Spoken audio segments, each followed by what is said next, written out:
everyone. We've got our agenda before us for Tuesday, November the 12th. The correct way that it appears in minutes is Monday. In fact, it's Tuesday. It is now 5 p.m. and I will call the meeting to order. We have any adjustments to the agenda? We have had one addition under in-camera items, I believe, was submitted for 9.2 for a monthly update. Anything else from anyone? Councillor Hoekstra? I'll move we accept the agenda as presented. No, as amended. Very good, as amended. Thank you very much. Everybody's all good on the agenda? All those in favor? Thank you. We have no presentations or public hearings this evening, so we'll move right down to Section 5, requests for decision. And given that we have some guests here that are interested in item number 2, 5.2 rather, the development permit application DC2, I would ask that Manager Chappelle come on up here and we will start with that item.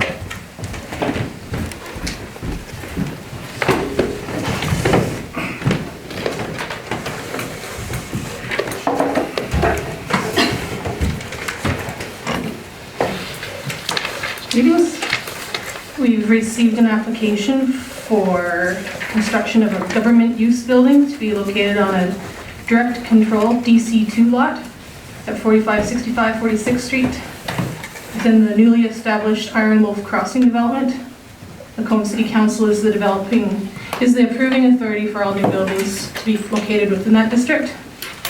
The Iron Wolf Crossing development is the current location, pardon me, of the new Alberta Health Services building, and the subdivision of this development is in the process of being registered with Alberta land titles. A government use is defined as a facility owned and operated by a federal, provincial, municipal government, or an agency, commission, board, or other entity established by statute or bylaw, including facilities for the provision of protective services. This proposed development will consist of one 2-story building that will cover approximately 1,650 square meters. Land use bylaw directs that all site development regulations for development within the DC2 district be at council's discretion. The proposed building height and building coverage is comparable to the development allowed within the Highway Commercial District and is supported by finding the development staff as being reasonable for the lot. In the DC2 district, they don't typically lay out setback requirements as they typically do in other districts, so that's why we're using the C4 district for comparison. The proposed building will be comparable in height and size and lot coverage to the Alberta Health Services building that's currently on site. Parking is, we have an overabundance, or we have appropriate parking for this development. We would require 42 parking stalls. The applicants are proposing 69. So we're satisfied with that. We're satisfied with the landscaping. With respect to future tenants and occupancy permits, development permit addresses the construction of the building for government uses. And in order to avoid having to bring this application forward to council, should further variances and or amendments be required, administration recommends that council delegate further amendments and or approvals to the development authority, that being Planning and Development Services. This will enable the applicant to work directly with the development authority to arrive at and approve a satisfactory plan. It should be noted that the land use bylaw already delegates occupancy to the development officers and the municipal planning commission. Should future additions be proposed, for example, an addition on a building, the application will have to be brought back to council for consideration. We've recommended a number of standard conditions. There are 26 of them, and one site-specific development condition with respect to development of a 6-foot-high privacy fence on the south and southeast property boundaries. We did receive comments from an adjacent landowner discussing concern regarding exterior lighting and a need for a privacy fence on the property. With that, I suppose I could take any questions? Thank you, Manager Chappelle. See a bunch of lights on right now, so I will start. Under the future tenants and occupancy permits, you suggested that it might be in our best interest to turn over the responsibility of the direct control portion to planning and development. I'm just curious if you can give me some examples of when this would be expeditious for us to consider, given that if there's going to be additions to the building, well, they have to come back to council anyway, this type of a direct control area. I suppose the intent is that if the applicant wanted to make any amendments to this proposed development, the development authority could then be our department. Things like development of a new structure or an addition to structure, those would go back to council. So we're just hoping to be a little bit more flexible with respect to future occupancies and any modifications to the approved permit. Okay. And so that is just on this specific lot, not on the entire subdivision? That would be correct. Maybe I could be more specific and just indicate that we're talking about items like landscaping and hard surfacing. So we could work together with the applicant to come up with a satisfactory site plan in the future. And from what you've outlined here, they exceed most every minimum standard that there is anyway? Yeah. Okay.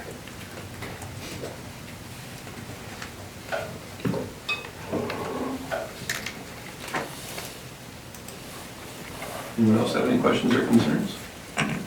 Councillor Hibbs? Thank you, Mayor Creasy. I don't have any further questions. I think it was a well-written memo and I understand what you're asking for here, so I would be prepared to move at least the first motion, that council approve the development proposed for 4565 46th Street, Lot 1, Plan 902, 0901, and Lot 3, Plan 932, 0076, Zone Direct Control 2 District, subject to the recommended conditions. Thanks, Councillor Hibbs.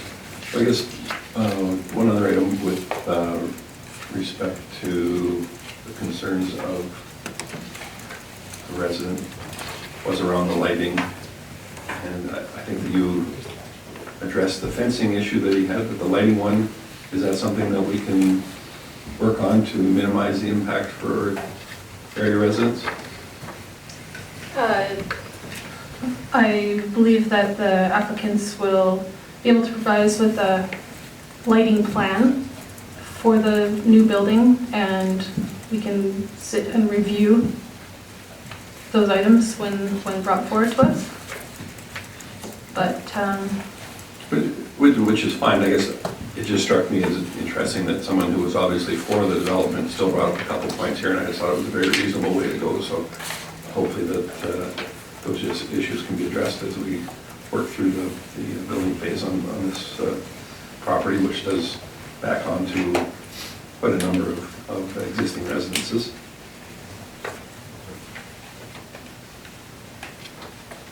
Director Thompson? Thanks, Mayor Creasy. We did get a chance to speak with the applicant regarding the specific lighting concern, and they've indicated that they will take a look at the lighting that is in question now and see if there's a way they can reduce the glare, and investigate which light specifically is causing the issue. And certainly that's something I'll have an eye for moving into this application as well, is reducing the glare. Our land use bylaw does have provisions around that anyway, but certainly something that that they will be looking at on the current building as well as on this building to reduce the impact of light trespass on the neighboring properties. Very good. I'm assuming that the same drawings that we have here before us appear on the online version for the public to see as well. So I think everybody can see it's what I would suggest is a particularly attractive building. So, Councillor Ross? Thank you, Mayor Creasy. Just a suggestion, if the lights were shielded over top so that the light was more directed down as rather than out towards directly the residents, that would maybe be at minimal cost, but still to provide an element of security for the building. That's just a suggestion. So. Very good. I don't see any other lights on, so I will call the question for the motion. Or we're all clear on the motion the way it was presented?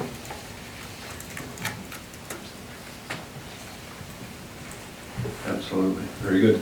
All those in favor? I believe that was unanimous. Thank you. And we did have the possibility for a second motion there, so Councillor Hibbs? Thank you, Mayor Creasy. I might as well do both. I would move that council delegate amendments and/or approvals to the development officer for review, consider and issue occupancy development permits for any businesses wishing to locate within the proposed building. I would say that that would be a very practical thing to do this time. Thank you. Any additional input on that motion? All those in favor? And that is unanimous as well.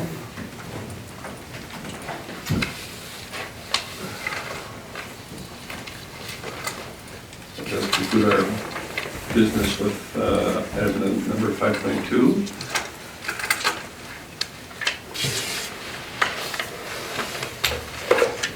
Planner Kirchner, item 5.3 is education and income to continue on with our demographics series. Oh, so with the... Sorry, Grant, are we able to speak on one of the recommended conditions?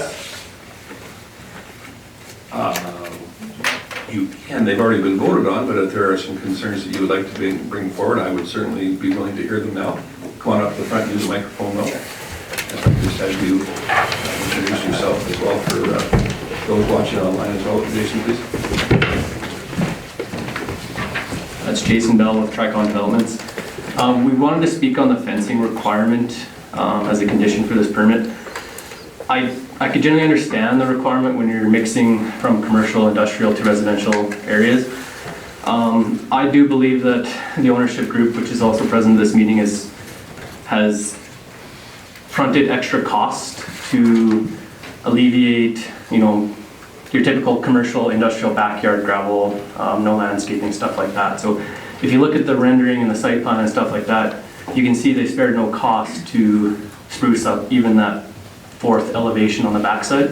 Same thing with landscaping, paving, all that kind of stuff. So we kind of wanted to ask it be considered to eliminate that condition for the fencing along the back lane. Yeah, I'll leave it up to you guys. Okay, thank you. Chief Covey? So do you know which number it is?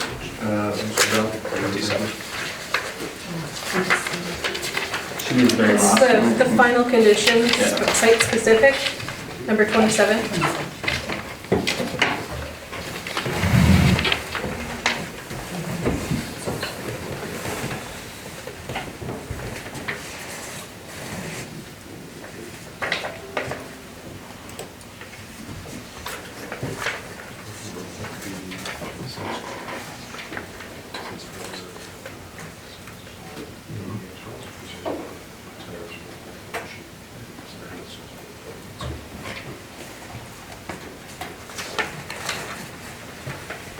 Councillor Hibbs, did you have something? I think maybe So, given that we did pass a motion that indicated that council was okay with future decisions being left with planning and development, we're going to leave you to discuss that with them, and hopefully you can come up with a suitable alternative that will satisfy all parties. Because it's those types of things that make it a little interesting for the direct control portion. I think that would be handled best that way at this time, if that's okay with you. And certainly if it becomes a significant issue down the road, then we may have to have you in again and discuss it further. How does that sound? No, that works for me, yeah. Thank you very much.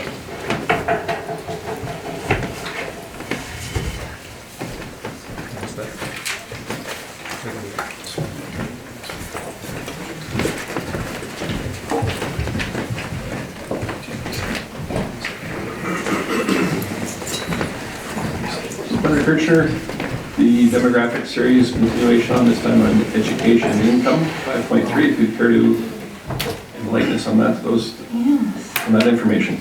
So this is the last of the series. I will be taking the questions that were asked during the first one, and if any more are asked, I'll do a little supplemental item to fill in those gaps.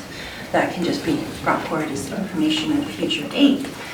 But yeah, today, education and income.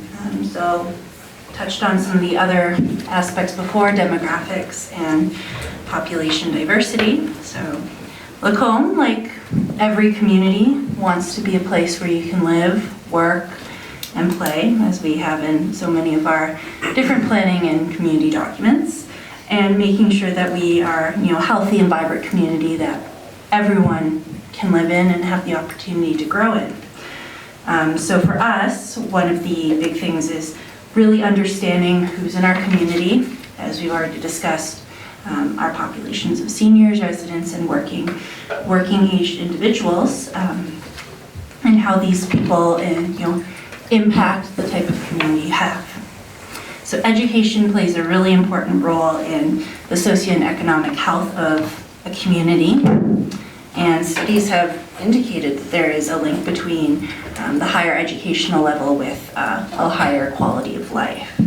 So for those individuals who've not completed high school, they're more likely to rely on public services and subsidies, and on average earn almost $3,500 per year less than those that have a high school diploma. So earning a high school diploma at a minimum provides an individual with the opportunity to pursue further education to reach their career goals and further improving their overall quality of life. So Canada is, compared to many other countries, an incredibly highly educated country. We consistently rank first amongst the Organization for Economic Cooperation and Development. So they analyze a whole bunch of countries and determine the proportion of the population that has college and university graduates. Alberta is one of the provinces that actually has the highest proportion of adults holding a bachelor's degree or higher. In addition, Alberta's resource-based industries has resulted in a high proportion of adult men earning apprenticeship certificates in skilled trades, which has resulted in higher income levels as well. So we do have a first pie chart, outlines the percentage of Lacombe residents aged 15 to 15 plus that have different forms of educational achievement. The tricky thing here is they include 15 to 18-year-olds, which would skew the data. 15 to 18-year-olds are typically still in high school and would be a part of that lovely cluster of green that has neither a certificate, a degree, or a diploma. So keep that in mind, that does impact not only Lacombe's calculations, but Alberta's as well. We also have below it is the same chart, but reflecting of Alberta's residents. There's a few key differences in regards to the education that we have in Lacombe versus provincially. Lacombe, for instance, has a higher percentage of residents that have apprenticeship or trade certificates or diploma and college degrees, as opposed to university degrees, which we have a percentage less than the provincial average. And this would be, based on the type of industries available here and the type of educational demands required for those types of jobs and skills that you'd require. But on average, we are fairly representative of the Alberta landscape in regards to education. We both have the very similar percentages of individuals that do not have a high school diploma. We are actually completely comparable to Alberta for that high school diploma, and through the varying other options available.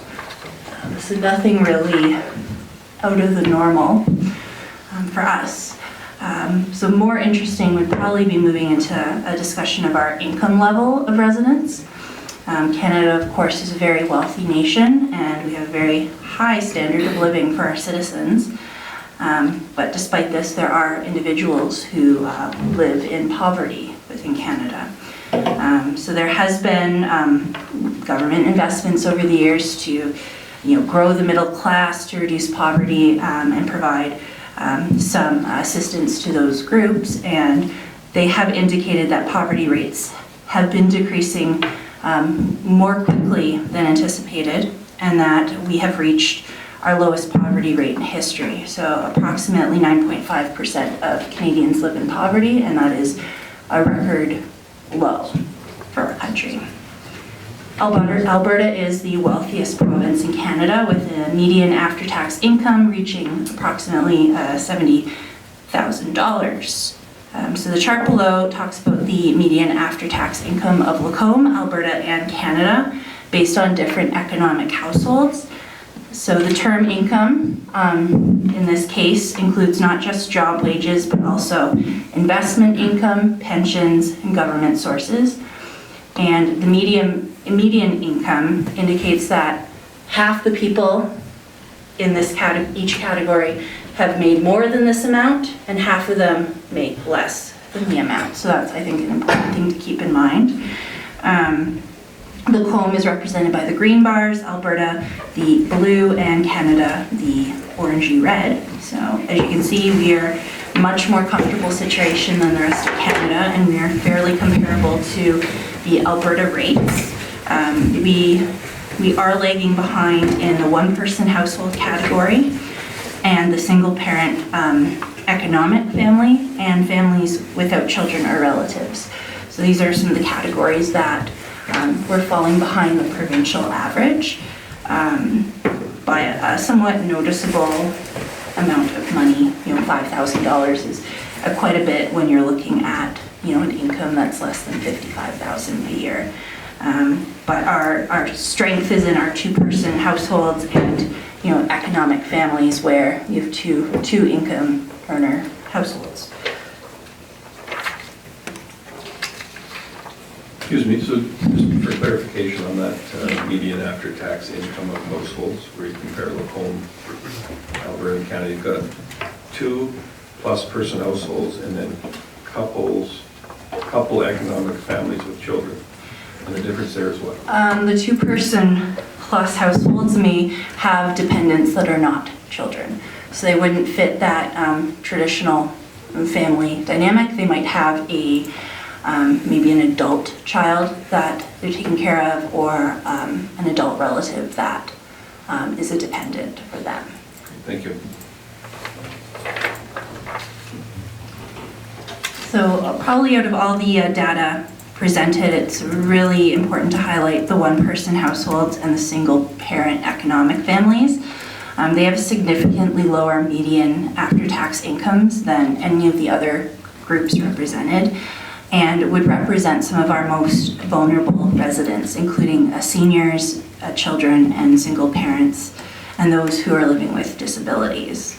In Lacombe, half of the one-person households live on less than $36,800 per year, which would just result in less than just under $3,100 per month.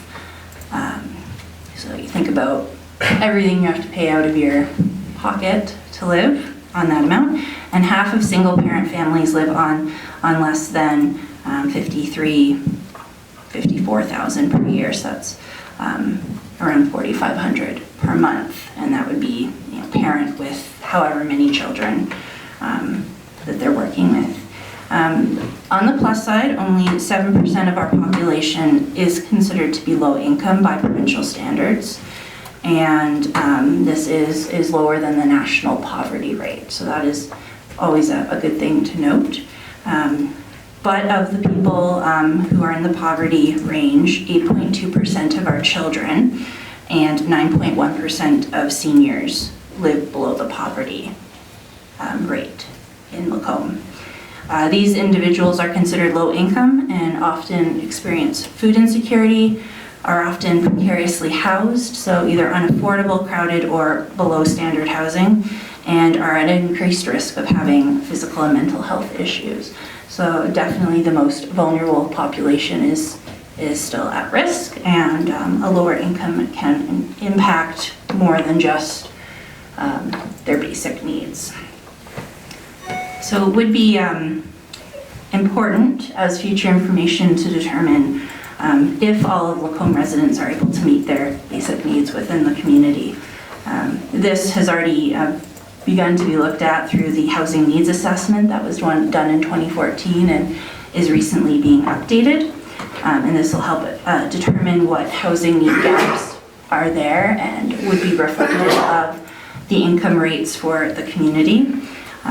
This would also be important to look at in regards to social services and programs that are provided in the community to determine if they are meeting the needs of the vulnerable income groups and if they are providing the assistance to help support them to live with a better quality of life. And it can be also used to determine if any new services or programs are needed or if there are any adjustments that can be done to existing services. The results from this study, the social master plan, which was identified in the city's strategic plan, can be used by council to determine the importance of our different services and programs and to help them and you as you move forward with assessing different programs for budget allocation in the future. Completed social master plan is indicated as a high priority commitment in your strategic plan as something to look at moving forward from this information. So it's a roundabout end to our demographics. Thank you very much.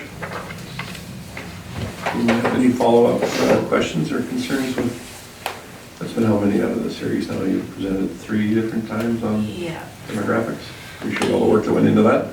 Yeah, and if there's any questions, I do have a few from the first presentation that I'll summarize so you guys can have input information, fill in those gaps. If there is anything else that you're interested in seeing that might be available from the census data, I can definitely include that in that supplementary document. Thank you, Mayor Pritchard. Councillor Hibbs. Thank you, Mayor Creasy. I did have some questions actually about essentially the poverty line. It wasn't exactly clear to me that was identified in the memo, and if it is, I apologize, you can point it out to me, but if not, just some of the research that I was doing about that, because that's something that's very interesting to me. I recognize that, of course, it isn't a solid line across the country. It differs. So some of the information that I ran across for Alberta was talking about, so a household of 2 adults and 2 children, the poverty line could be about 40,000 in at least parts of the province of Alberta. So I was just wondering if you have, any way of kind of identifying what that would be, and those are 2018 numbers, for this region, because I think that does make a difference, especially when you're talking about, obviously, we have the different ranges there of a single household, like a single person household versus a multi-person household. Yeah. Yeah, the information I looked at didn't have any specifics. I believe this one I got from, there's an organization called Canada Without Poverty. So they are strictly focused on that, but they didn't break it down further based on region, and they didn't have a very straightforward financial number. Because there's several different methods to calculate the poverty rate based on a number of different variables, so it's kind of a bit tricky of a thing, but I can definitely take a look and see if anyone has actually broken it down based on region, because obviously the cost of housing would be a big impact as to, what amount you need each month to survive. It's going to be different in a larger city versus a smaller community. As anyone can attest by reading things, the city of Vancouver, you're in poverty even if you're making 150,000 a year. So I can definitely take a look and see if there is any more information to find on that. Councillor Hoekstra. Thanks, Mayor Chrissy. There's an organization in Red Deer called the Central Alberta Poverty Reduction. It's CAPRA, but I can't remember what the last A stands for. And they just recently, and I'm guessing that's where you got your stats from, Councillor Hibbs, they look at this all the time, because you're right, it differs from community to community. I was quite intrigued by the university education piece, because we have Berman so close that we were significantly lower still than the provincial average. I thought for a smaller community we would have been higher because of Berman, so that doesn't play out with these numbers. That's just a comment. Yeah, that's definitely something. I think it probably depends on how people identify as residents. So the students wouldn't be necessarily indicating that Lacombe is their primary place of residence. So their education and what you would think would fit under that category is probably being counted in their home community. So it definitely does. I thought we would have a bit higher of a rate, but we do have overall very healthy education rates, and reflective of different needs and different types of jobs that require different skill sets. So yeah, it's definitely interesting.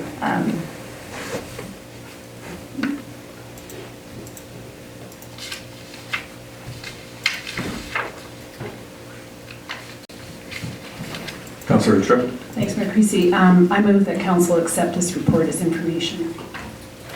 Thank you. Anyone have anything further? We'll call the question then. All those in favor? Unanimous. Thank you.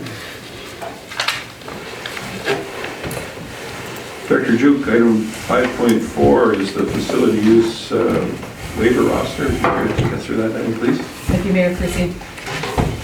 The matter before council now is third reading of a proposed amendment to Bylaw 370, the procedural bylaw, with Bylaw 370.2.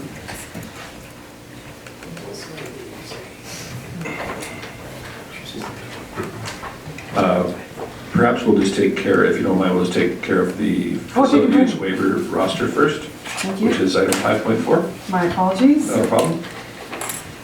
The matter before council now is review and approval of the 2020 facility use fee waiver roster, which includes previous grandfathered free use of city facilities for events of proven and notable community benefit. Council periodically reviews and approves this roster, typically during budget time, if there are changes proposed to it. The Lacombe District Recreation Parks and Culture Board recommends to council to add 3 events to this roster, which have been previously approved for in-kind support through the Facility Rental Assistance Grant, in each case between 7 and 9 times in the past, which is not strictly compliant with that grant's guidelines. And just to make a note here that a 4th request for free facility use included in this report that's before you, which was for Parent Link adult programming through FTSS, has now been withdrawn, so the final roster will be amended to remove the amount of $3,780 from the roster that you see tonight. When looking at the roster, the events within the box sections were previously approved in 2019 and prior years. Scroll up to that last. So that's in the upper box sections. There's been an adjustment made in the 2020 roster for new rates. So there's a slight adjustment, a slight increase in fact to even those previously approved amounts. In 2019, the value of the free facility use was $29,332. And as I mentioned, in 2020, there's been a slight adjustment upwards made for these previously approved events. The 3 events being added are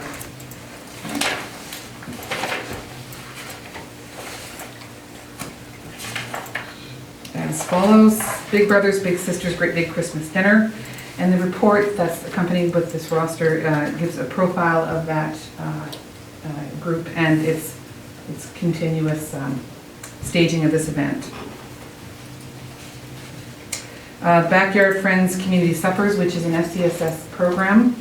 So it appears on the roster as an additional FCSS request. And again, there's a profile for the group and for the events.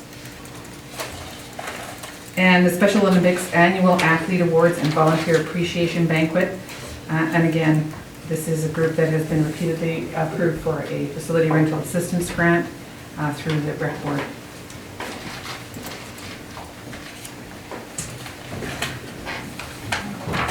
There's an increase in total of in-kind support, considering also the adjusted rates, of $7,863 for these events. That amount is offset in the current proposed operating budget by a reduction in the facility rental assistance grant budget as well. So that reduction is $5,668 over 2019. So that's leaving a slight increase to the roster of $2,195. And so together with rate adjustments, the total value of the free facility use equals $39,377 for 2020. Happy to take any questions that council may have.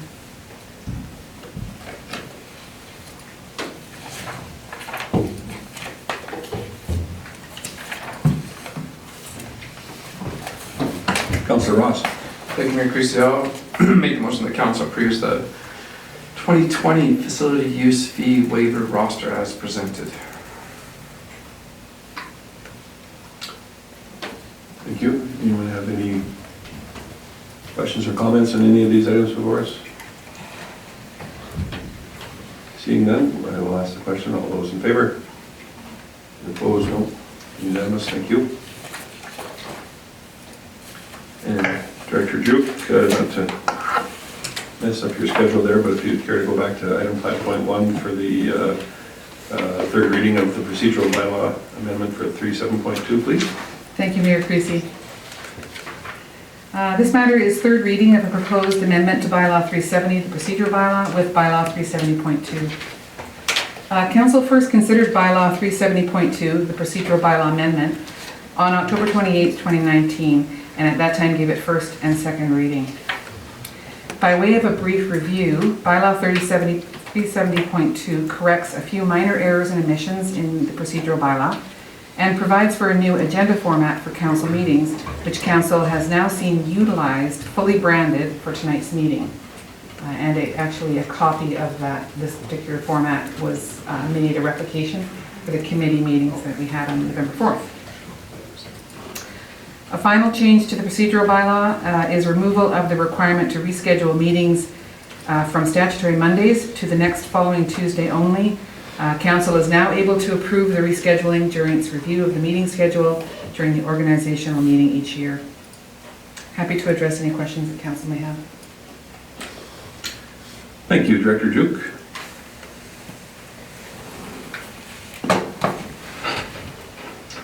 Councillor Gullekson. Thank you, Mayor Creasy.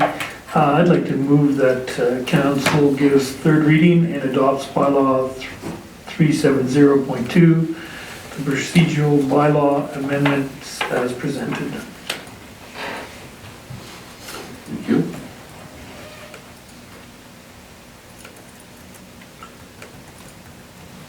So everyone had time to review the changes for.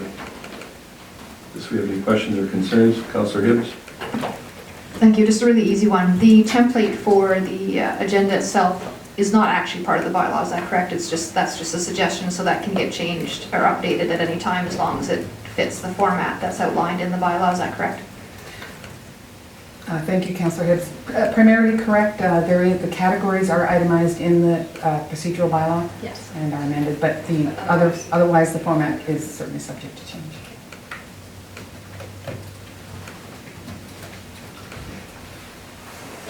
Dr. Juklin, existing council procedural bylaw, page 2, item number 10, it says presentation means any person that has permission of council to appear before council or a council committee And then goes on to explain what for. I'm just curious by what process there is for council to approve presentations. So this bylaw does not amend the timeframes for presentations and approvals of the presentation materials. All this is doing at section 6.4 is amending the reference to another section to correct it to 6.91 and 6.911. Right. And I realize it was just put in here for reference, but I'm just curious by what process does council give permission for presentations? So I have to defer that question to CAO Gowdy. I'm not as familiar with the procedural bylaw as needed for that question.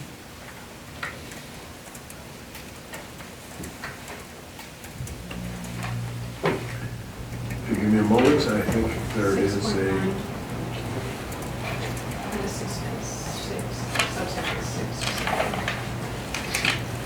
so,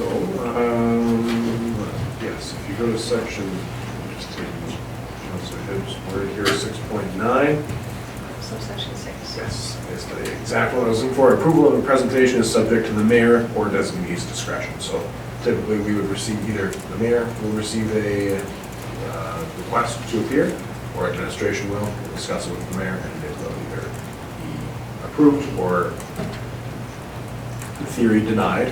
I haven't actually seen the time when a request for a presentation has been denied outright. Sometimes it's a request for modification, that sort of thing, but that is exactly what you, Councillor Hibbs. Appreciate that clarification. I just had some individuals ask that particular one, so I said I would bring it up, and I appreciate you clarifying that, Chief Gowdy. Do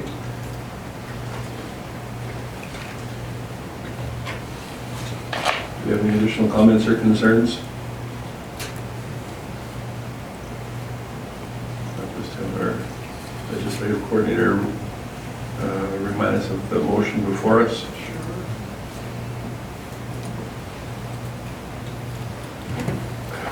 So Mayor Christie, the motion is the council gives third reading and adopts bylaw 370.2, the procedural bylaw amendment as presented. Thank you very much. All those in favor? None opposed? Unanimous, thank you. Okay.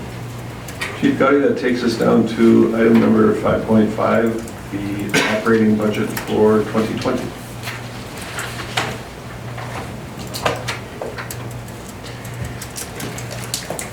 So, I have had actually the opportunity in the last couple of weeks to work with some of my fellow CAOs, the mid-sized city mayor and CAO caucus, to look at the overall impact that the provincial budget will have on Lacombe this year and going forward. Because I do think that is an important thing to remember as we're moving through our budget and adhering to your commitment to CPI. Is that there has been a significant reduction, not just to the city directly, but a lot of our community groups indirectly. Totals around $400,000 for the city of Lacombe directly this year and future years, and of course that grows a bit next year with a few additional cuts to the grant in lieu of provincial taxes for provincial properties, and an additional cut to the municipal sustainability initiative for the infrastructure funding that, of course, we depend on. Further, I had a request from Councillor Connick to see if we could gather the tax increases that have occurred over the last, we were able to find 9 years, back to 2010. I'll pass those around. Okay. For each councillor. There has been some changes, of course, to the budget as per our workshop that we have gone through on October 29th or 30th, I think it was. And those are highlighted within your memorandum here. Beyond that, we had a request to look at some information for an alternate scenario for the solid waste utility rate in the situation where there was no change to our curbside recycling program other than the price. and no change to the city's compost management. We've included that information for you there. It's an increase of about 20% higher than what's been proposed in the 2019 budget. Lacombe Police Service has noted that the recently tabled provincial budget has a potential increase to the amount of fine revenue that the province withholds, or is remitted to the province actually, of about 13.3%. And that could be a net loss of anywhere from 30,000 to up to 100,000, depending on what the automated traffic enforcement program rollout looks like. Included, there has been a change to the proposed borrowing for 2020, that being the Public Works building. We have identified only some preliminary costs there, so about 20% of the costs occurring in 2020. There has been a change to the proposed transfer to the general operating reserve from a previous number of about 160,000 to 3,000.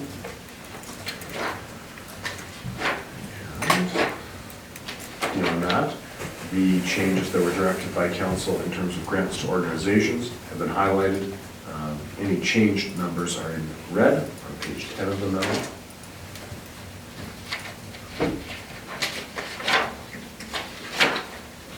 And that is the highlight of changes from your previous budget workshop.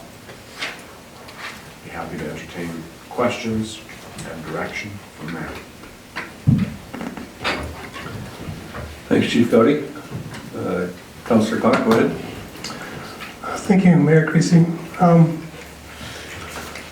If I may just take a few minutes, I have some thoughts regarding the budget. Since the budget workshop, I've had as we all have, I'm sure, I had a moment to reflect on our current budget. And I was struck by a couple of things. One of the things I was struck by is not contained to just this budget, but I've seen it throughout the years that one thing that kind of bugged me is that we spend an inordinate amount of time scrutinizing the outside budgets from outside groups and committees and so forth. And I think it's a little unfair to those organizations. I think they spend a lot of time on those budgets as we do. And I don't know why we scrutinize them as much as we do. Perhaps it's because they're budgets we don't have a say in or a hand in creating, and that's why we scrutinize them and are apt to make changes there. I just find it a little bit odd that we spend the same amount of time looking at our own budgets from section 00 to 78, and we spend the same amount of time invariably, yet between 00 and 78, we're looking at, of a $44 million budget. Well, and I'm just going to throw a number out there. I don't know, it's probably incorrect, but I'm guessing between those departments alone, we're probably looking at a $44 million, about $38 million in spending. And that's, I'm sure CEO Gowdy will correct me if that's incorrect. But I just find it's a little odd that we scrutinize these outside budgets and we don't spend nearly enough time on our own budget sometimes. And so to that end, I'm not prepared to support this budget as presented tonight at 1.4. I think, to be quite frank, we can do better. I'd really like to see what a 0% tax increase looks like. And I know, the comments we made were 1.4. That's to the average household, that's only $60. But it's still, it all adds up. If you $60 this year, 60 next year, 60 the year after, it's still an increase.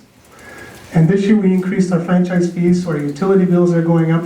I'd really like just to take a moment just to see what 0% looks like. I think we owe it to our constituents. The reason I asked for these numbers is because I was trying to rack my brain and look myself, but in my time on council, we've never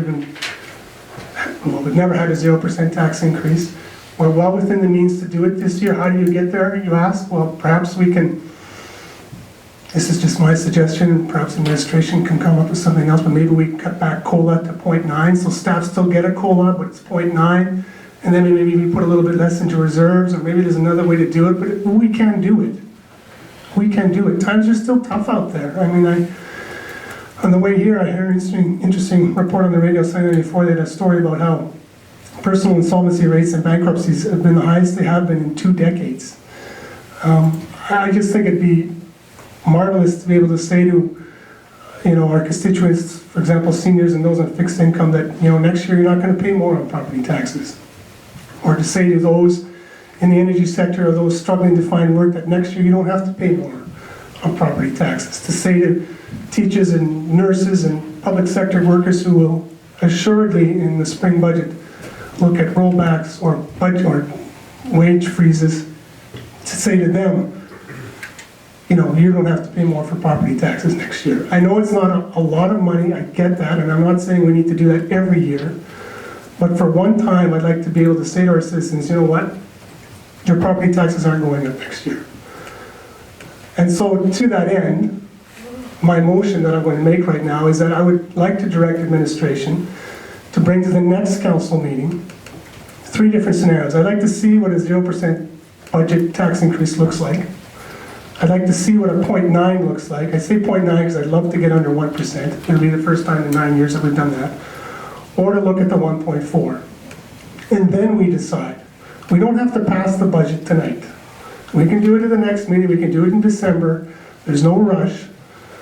But I think we really owe it to our citizens to take a look. Just seriously take a look at it and then make that decision. I think we owe it to them. Like I say, times are tough. And I think we have the means to do it. And those are my thoughts. Thank you.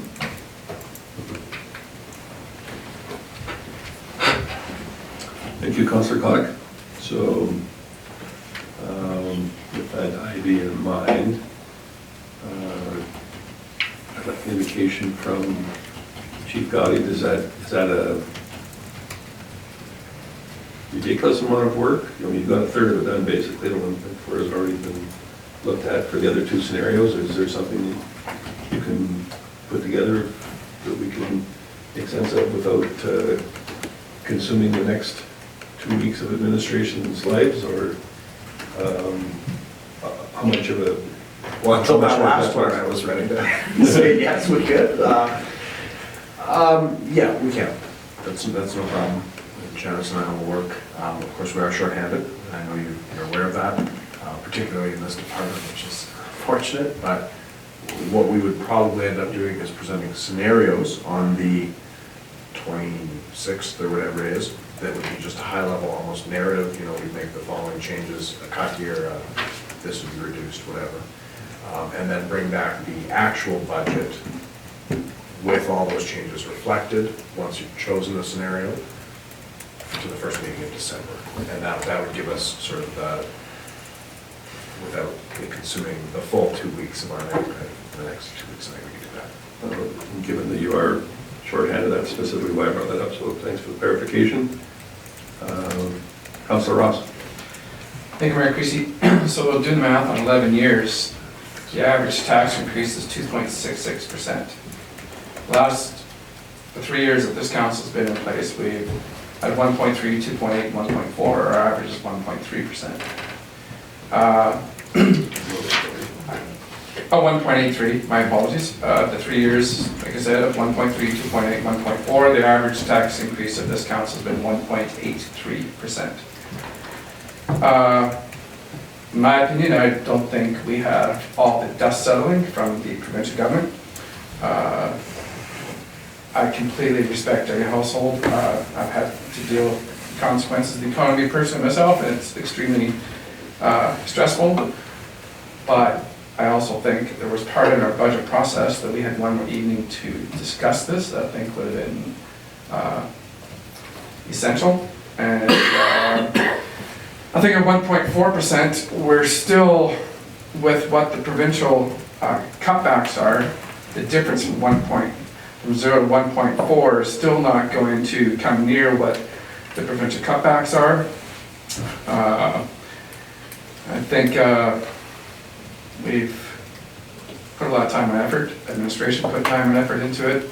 I believe in being, it's very, very difficult, but I believe in being consistent. We've done that from coming into BCPI, and I would not support re-entering it. I think it's, there is a lot more things. I think we have taken away services already. We've debated Bolt and dissolved it. I personally cannot wait for the solid waste review to answer a lot of the community's questions in regards to the future of recycling and the direction of solid waste. That I think that could be an area that we may have to pull out of reserves. And I think that I still believe in staying consistent. I'm not going forward at CPI. Thanks, Councillor Ross. So just want to make sure that I heard you correctly then. You suggesting that you would have liked an additional day for budget deliberations, or did I mishear you? I just think there was the opportunity for council to have that extra evening if there was discussions rather than to kind of backpedal back here. So I think we've, as council, we went into it from the start as a group. As council, we stayed at CPI. Yes, I've had two emails pertaining to the atmosphere of the provincial budget being rollbacks, cutbacks, or zero. But we also receive a significant amount of emails throughout the year, expectations of level of services. So I still think 1.4 is a balance. I'm sure there's probably other communities that are, because of having a lower than CPI in past years, are going to have to they may not be able to meet CPI. This year, they may have to go over it. And I just think if we don't stay at CPI, it's going to come back and we're going to have to catch up again. I think our city's in a healthy financial position that if we don't maintain that, I think sooner or later it always comes back. And I don't want to be in that position to catch up a year later.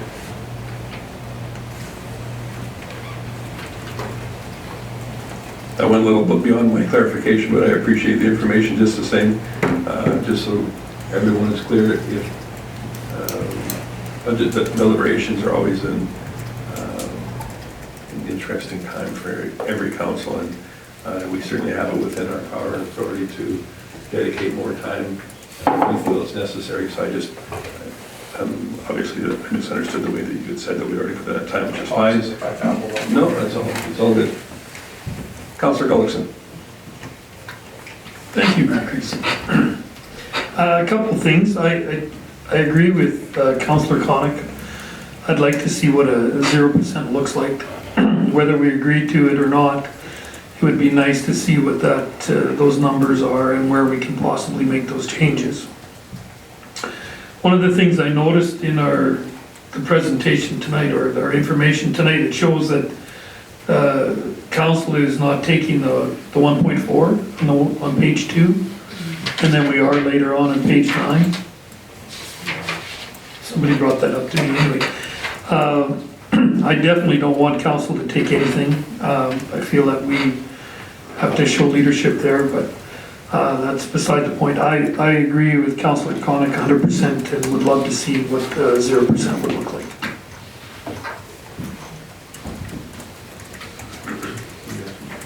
Chief Dowdy? So I apologize. The intent was to have council, of course, did elect to freeze the wages. This is just a chart from the previous one. I didn't get updated. I apologize for that. Councillor Connick? Thank you, Mayor Creasy. Just a couple of comments to Councillor Ross. You made some good points there. One of them, you said that you invariably you anticipate more provincial cutbacks, and I would agree with that. I think that's all the more reason to give our citizens a break on the property tax this year. You made mention of the fact that we didn't have a third day of discussion on the budget workshop, and you're absolutely correct about that.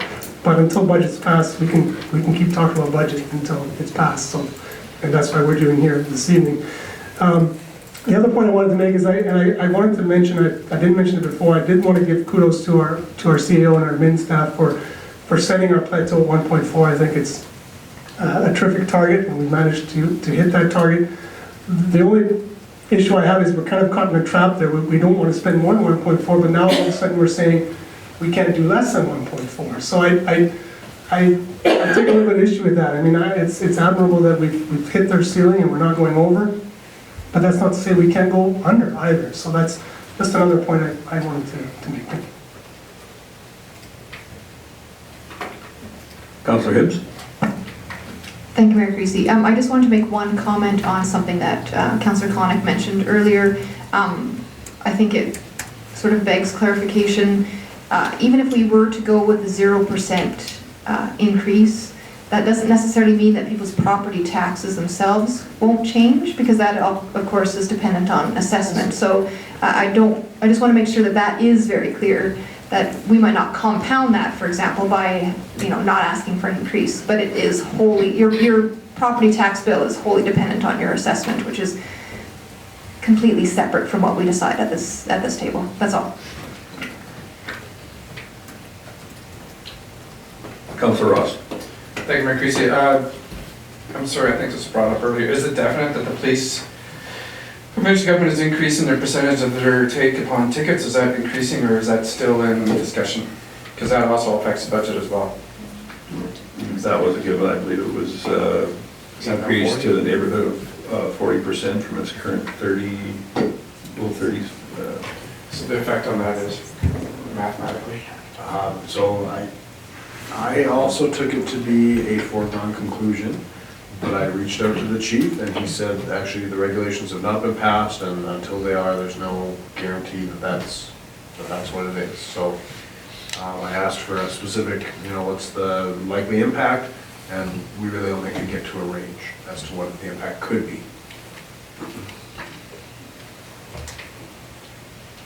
Councillor Hoekstra. Thanks, Mayor Creasy. I guess I too want to support what Councillor Connick has been saying, that we have not seen yet what is going to roll down from the government in terms of cuts. And I guess to being sensitive to how much our citizens will notice the change in their community as a result of these cuts. So I also endorse that let's look at a couple more scenarios. I think we owe that to citizens, that we are, doing due diligence in that regard. Could I ask some questions about the document that we received tonight, in addition to those comments, Mayor? By all means. Okay. So there's quite a few changes in it that don't line up with what we received, and I gathered that has to do with discussions we had. So my first question, though, is a 1% tax increase was 142 in our first memo. Now it's 151. What would have made that change? That's my first question. Porting over the previous memo and forgetting to update what 1% is what has made that change. So the 151, once we identified it, that 142 was last year's number, it should have been 151. Okay. May I continue? I guess I need clarification on this solid waste description here. I didn't totally understand that paragraph around, I know there was a question around the solid waste utility rate. This is on page 3. You were saying that it was $31.76 per month for a home. It's going to go up to $38. Can you verbalize this explanation rather than just go by this written one? Sure. So Councillor Gullekson had requested some information as to what would the rate have been had we just said, yeah, we're going to continue with curbside and status quo with composting. What would that alternate scenario look like? So Director Thompson did some utility rate modeling of that alternate scenario and has come up with a rate that would have been $38 per month. So 20% higher than, I see that I've written than what has been proposed in the 2019 budget. That's right. And that should have been 2020. I apologize for that. That should have said 2020. Continue. Sure. Okay, because that is serious. I think we didn't address the reserve balances in detail, and I'm conscious that people are going to be looking at this document a little bit closer than potentially what we all saw here. And so I have a question about common services, just as one of the examples in terms of the reserves. So now we're on page 5. What happens when we transfer close to $700,000 and yet we're still going to have a negative balance in that reserve? What would we tell citizens what's happening there?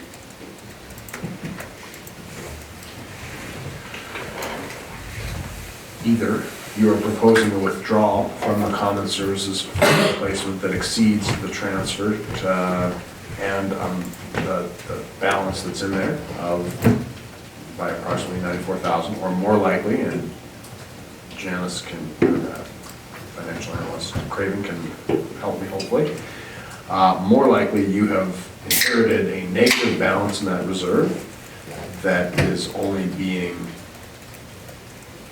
ameliorated over time through our concurrent contributions. That's what's happening? Okay. Yeah. So you've inherited an overdrawn account and aren't paying it down. And thanks for that, because I have had actually that question, and citizens are, just have questions around these reserves, and so I sorry to pigeonhole, or pick on one that maybe wasn't super easy to explain, but I appreciate that explanation. Then I'm on now page, I was going to address what Councillor Gullekson said about our wages, council's wages on page 9, but it's page 10 that I feel for citizens, if they're looking at this, because this is all the citizens groups that, and my apologies, but I'm drawing your attention to inaccuracies. So the fourth blue column says budgeted 2019, but those numbers are actually their asks for 2020. So just to make sure that they don't come to us and say, okay, wait a minute. So if we look in here, the chart in here, those numbers in there are, or they're maybe not their asks, but they're ending result for 2020.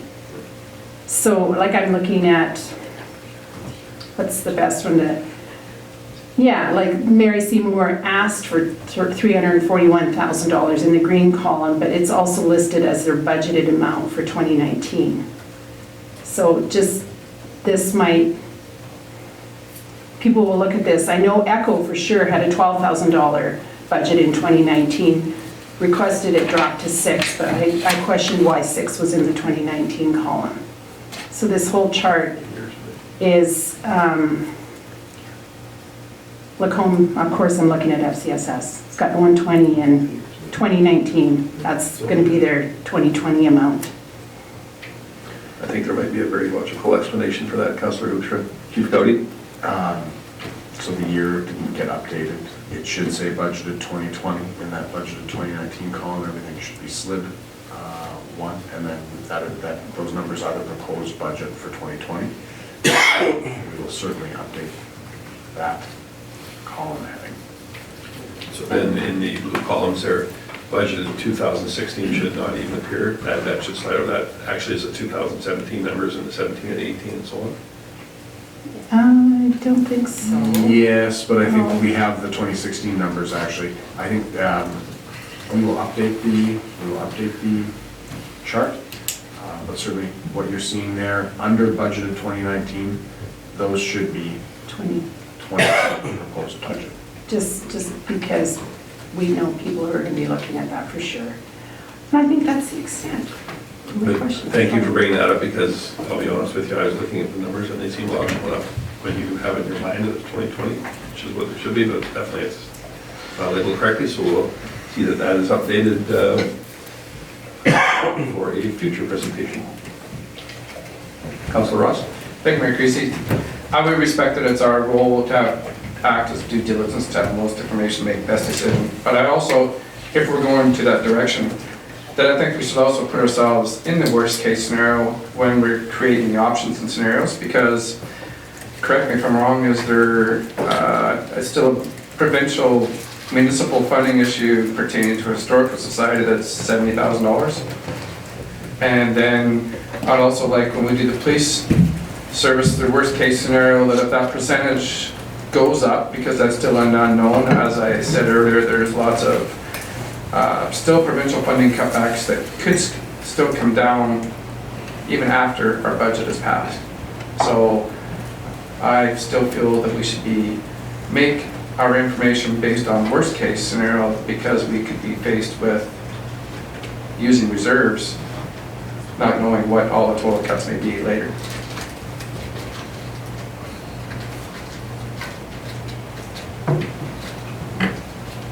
Councillor Jacobson? Sure, since everybody's weighed in on this, I guess I'll say something. So I guess I support at least the motion of Councillor Conick, just to see what the numbers are, but probably my thoughts lean more towards Councillor Ross, in that one of the policies I really believe in that we made was to keep our tax increases aligned with CPI, and I really believe in the long-term fundamentals of that policy for long-term stability. However, I am quite actually interested in seeing more of a cut, not to our tax rate, but to our internal expenses, to see if take advantage of that. But anyway, I'll be happy to see what options administration brings forward. But one of the things that's kind of crossed my mind here, and I don't know if we can perhaps incorporate this for next year, I'd almost like to see a council committee meeting sometime in the summer or late summer. Because I know in talking anecdotally with a lot of councillors, you know, by the time the summer's around, everybody's got kind of ideas of what they'd like to see for budget or different themes and ideas that are occurring. We don't really get the chance to convey that to administration in any kind of official capacity until they've really presented the operating budget at our budget workshop, and then this stuff all gets sort of unpacked after the fact. Well, hey, I thought this, and oh, I want to do this, kind of thing like that, right? And again, I just thought perhaps next year a council committee meeting, you know, in the summer or, you know, at the beginning of the fall, just simply to have a pre-budget discussion, for lack of a better term, you know, so that council or permanent administration has some direction as they're preparing the budget, that there's, you know, these specific things are definitely on the minds of councillors, and perhaps eliminate some of this extra work after the fact, you know, to do an extra mini or two budgets here. So just a thought I had. Thanks, Councillor Jacobson. So that's referring to operational items, capital items, what, or both? Or Yeah, well, mostly operational. Yeah.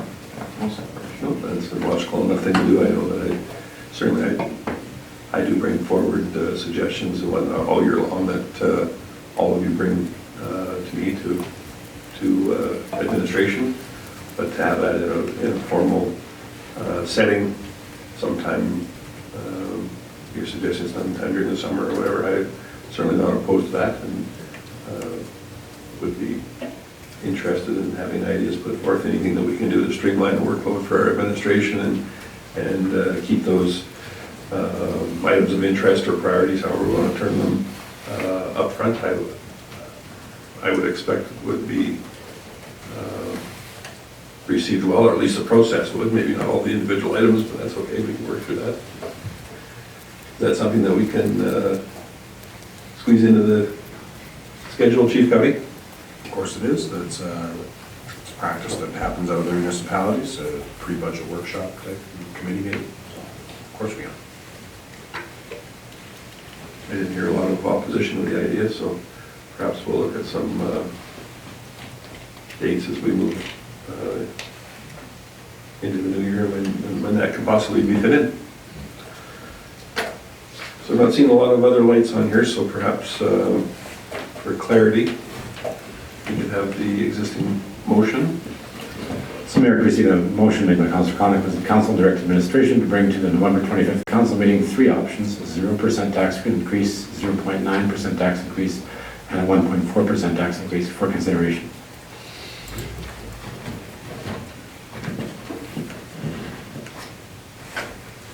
Councillor Conick, you were the mover. Is that the way that you had it intended? Yes.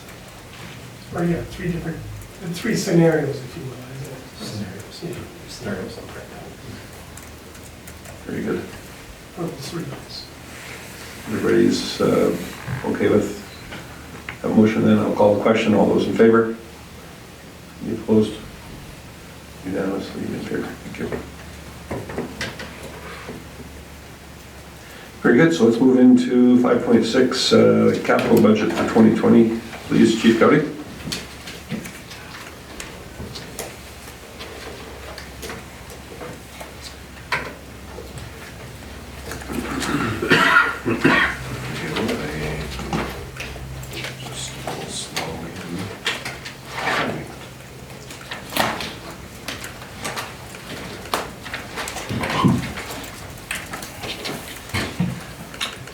For anybody that's viewing electronically, you have the page number 305. Thank you.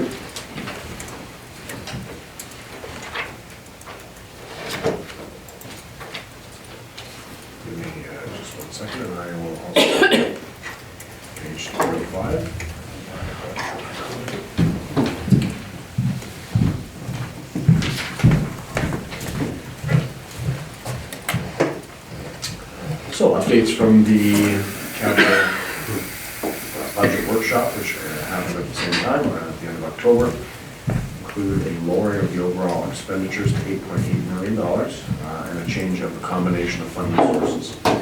Approximately $4.1 million is proposed from grants, approximately $3.7 from reserve withdrawals, $1 million from debt, and about $70,000 from other sources, which are mostly grants from we have updated pricing for the Highway 2A service road reconstructions.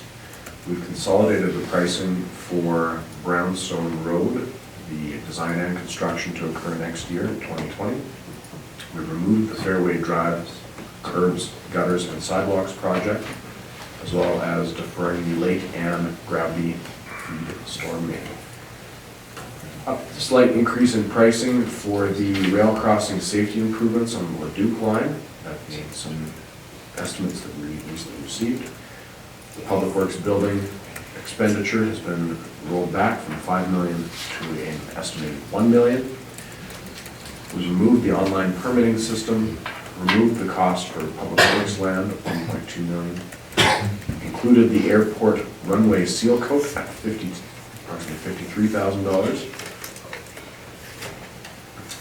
And those are the changes that are reflected in the 2020 capital budget from our discussions. There's additionally a request looking at the replacement and use costs of the Flushing Vector truck. Staff were able to review maintenance costs, including fuel, maintenance, fuel, oil, insurance, and labor costs from 2012 to current. Prior to that, we didn't have electronic record keeping, but it was just a lower standard of record keeping all around.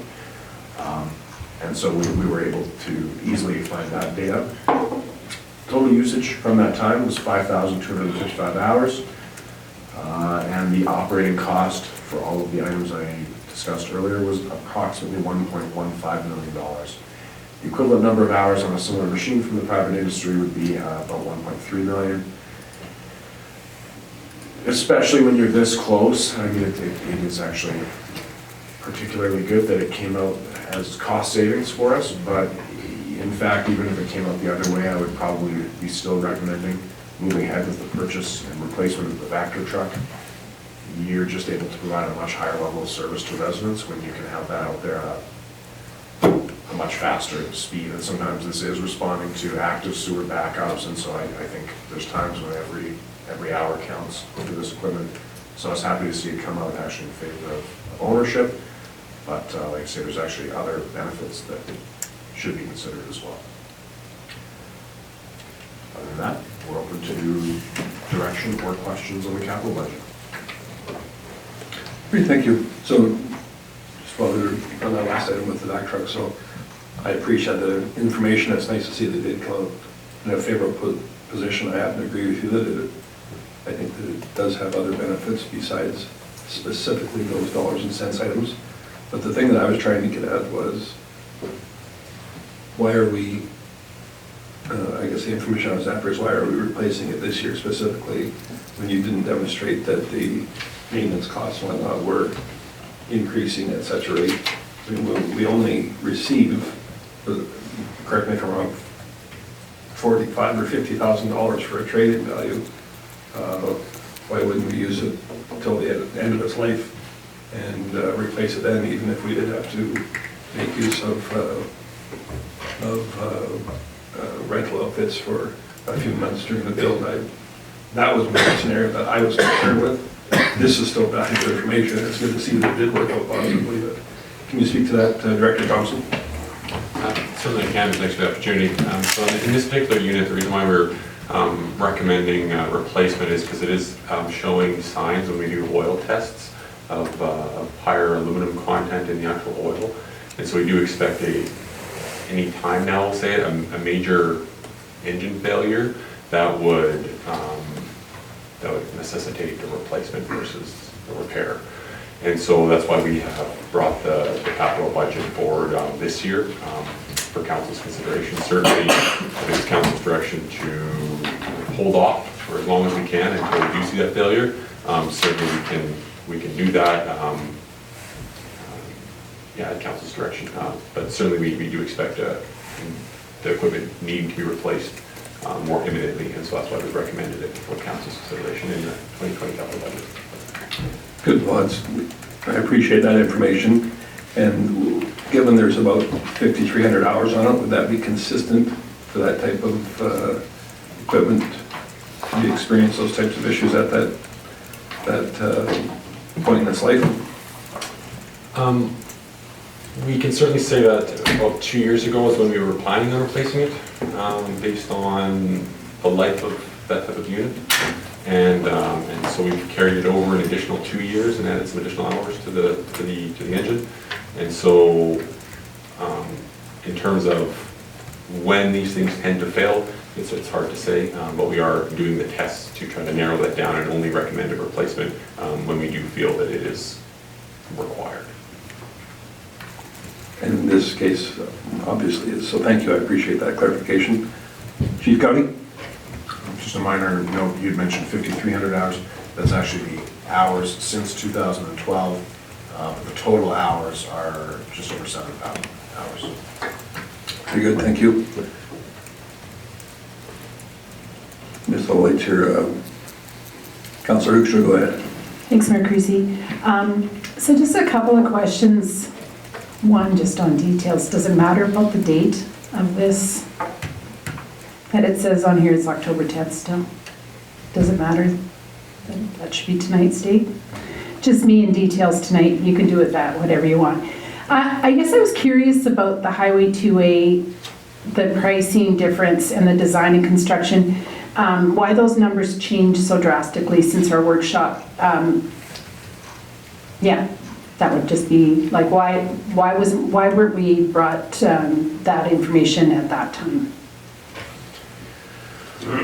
So at that time, the investigations into the geotechnical conditions of the Highway 2A service road were still ongoing, and the assumption was that a large portion of that roadway would just be repaving. Once we've completed the geotechnical investigations, actually a lot of it needs to be rebuilt, and so there's just, unfortunately, the costs are higher. The Brownstone Road actually is a significantly higher cost. It's just that it was originally presented to you as design in 2020, construction in 2021, and the direction was given to combine them both and do everything in 2020. So it's combined. Councillor Jacobson? Yeah, I had a question about the Brownstone Road, and I confess I've looked at this line a lot of times and didn't cross my mind. So the work is only from 63rd to Onyx Ave, as it's written here. But like, that road is way worse from Onyx Ave up to rolling around Terrace Heights Drive there. Has that been taken into consideration?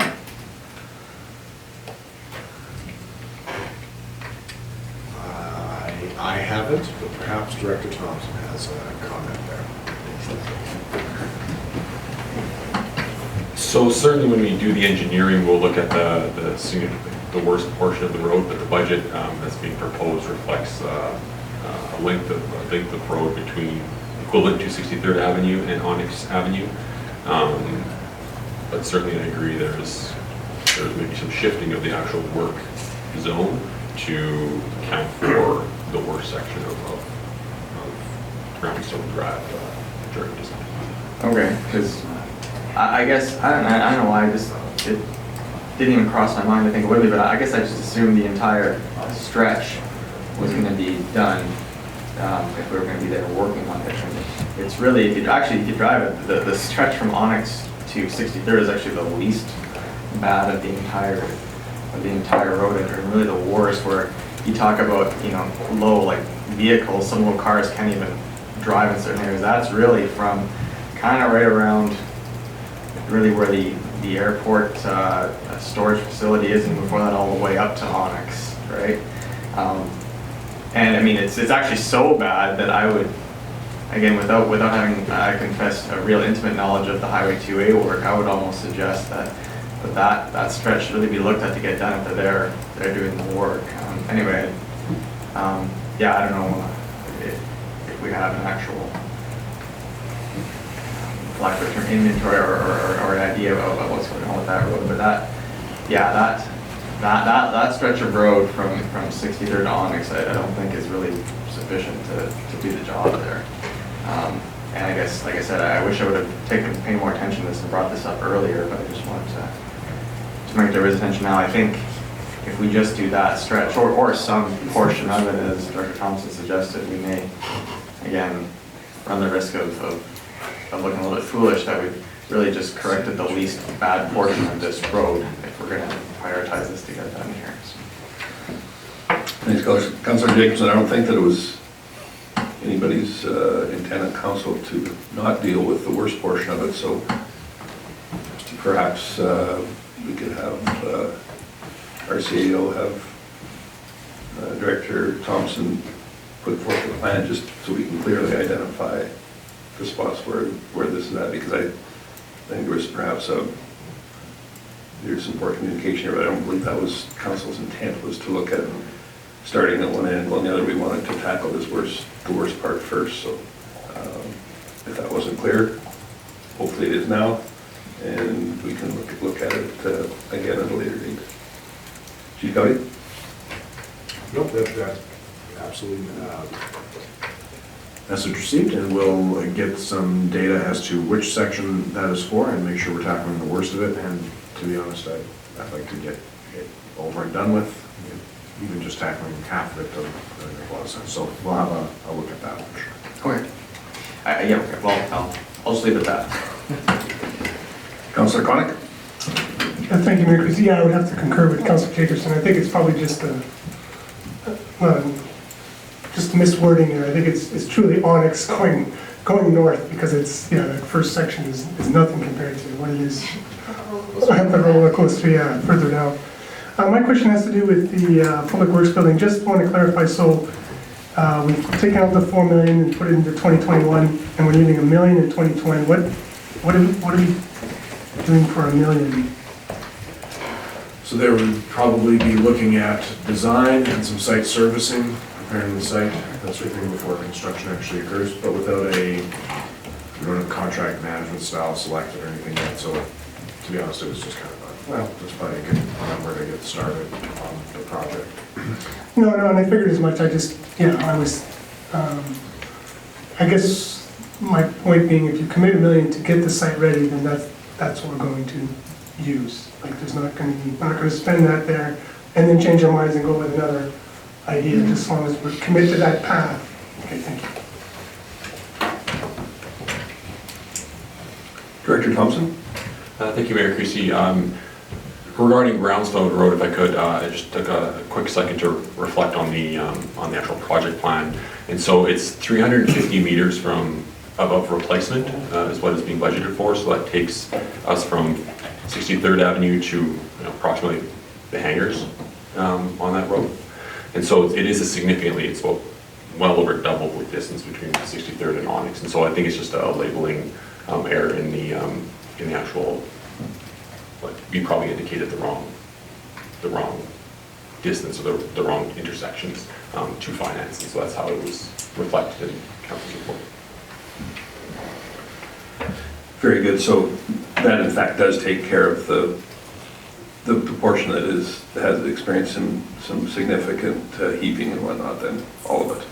Very good. We'll be sure to remind Councillor Jacobs of that when he returns. Councillor Ross. Thank you, Mayor Creasy.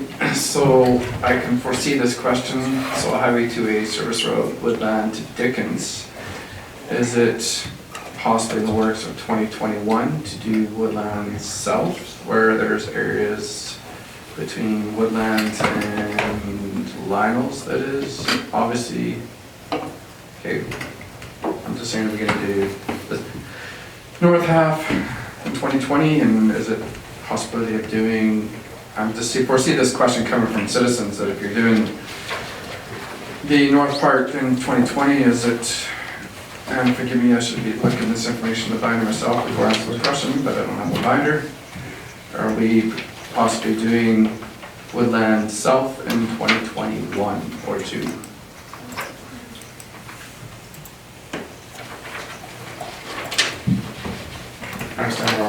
on because there's various supplements as well. So the question is,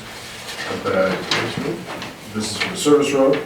At the budget workshop, we've discussed, well, what about doing it all as one go? And so you're saying, we've selected 2 years. What does year 2 in 2021, what does that look like? And Director Thompson, do you have those? Just so I have a response when people bring up the question, are we doing south of Woodlands in 2021 or 2? If I could have a minute, I'll just review the project sheets and I will be able to provide an update. Great, thank you. Less than 5 minutes. It's page. Sorry, I don't have my binder, I'm In just the asking. tenure chapter.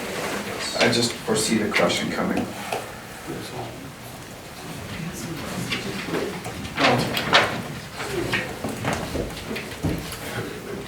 It's also on your agenda. So we'll give, So in 2020, the completed portion would be from Woodland Drive to Dickens Lane, and in 2021, it would be from 45th Street to Woodland Drive. That's what we. Okay. Thank you. Which streets is where? Councillor Hibbs? Thank you, Mayor Creasy. More of a formatting issue. I've noticed this in the past, and it's just worth mentioning. So when a memo is updated to show, like we highlight it in red, but I think that it would be helpful if the previous, whatever it is, dollar value or whatever, the part that was changed could just be struck out but included in the memo, because for example, like it talks about the anticipated 2020 capital budget totals an estimated 8.8 million in this case, but of course having to go back here, I could tell that I knew it was over 11, but I couldn't remember the exact number, 11.7 million. I think it really helps sort of demonstrate the changes rather than just say that they were changed, but it is helpful. Ideally, in a very simplified way, like I don't expect like whole paragraphs to be struck out and kept in, but especially when we're dealing with numbers, that it would just be so super easy to have next to it the struck out amount of, in this case, 11.7 million.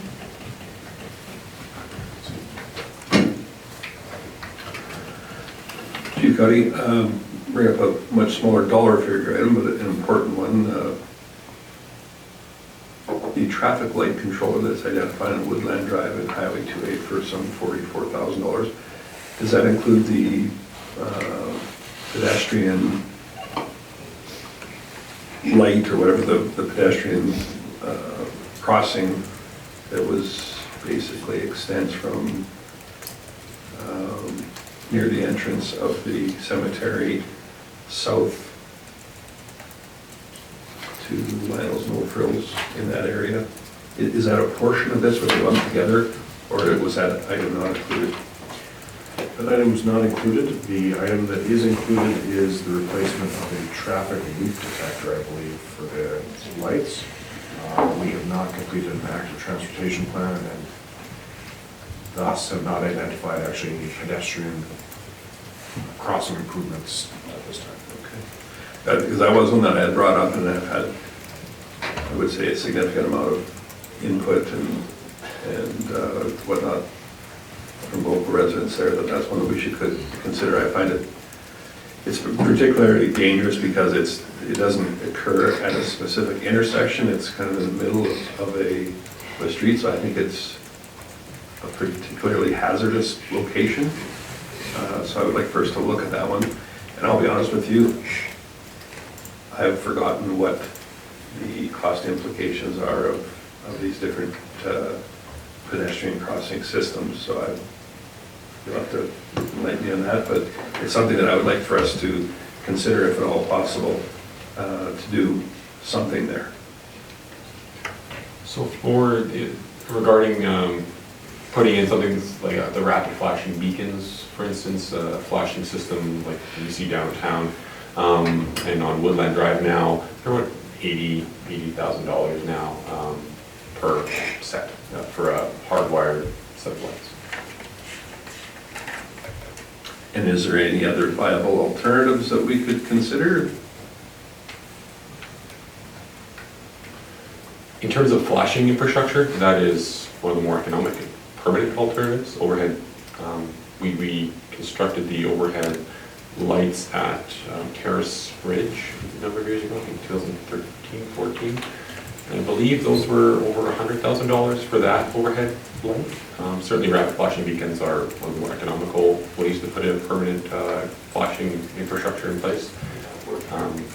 It's not the only option though, and that we are looking at other options in the active transportation plan as well.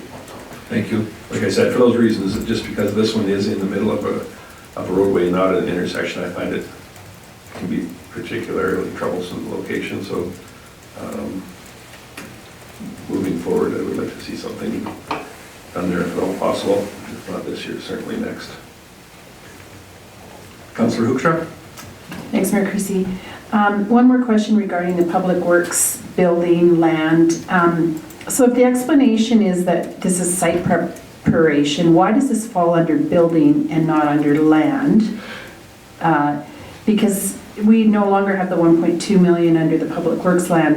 Don't we have to somewhere account for the fact that we're using our own land, or where is that represented in anyhow?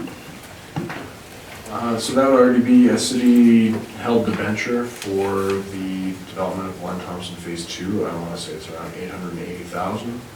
That was the last time I checked. And that would show up in Department 69 of your operating budget. As to whether site preparation shows up in land improvement or buildings, it's kind of however you want. You're absolutely right. Although typically we have put land improvements as something that it's just land improvement, not leading to something else, so something like a park or a playground.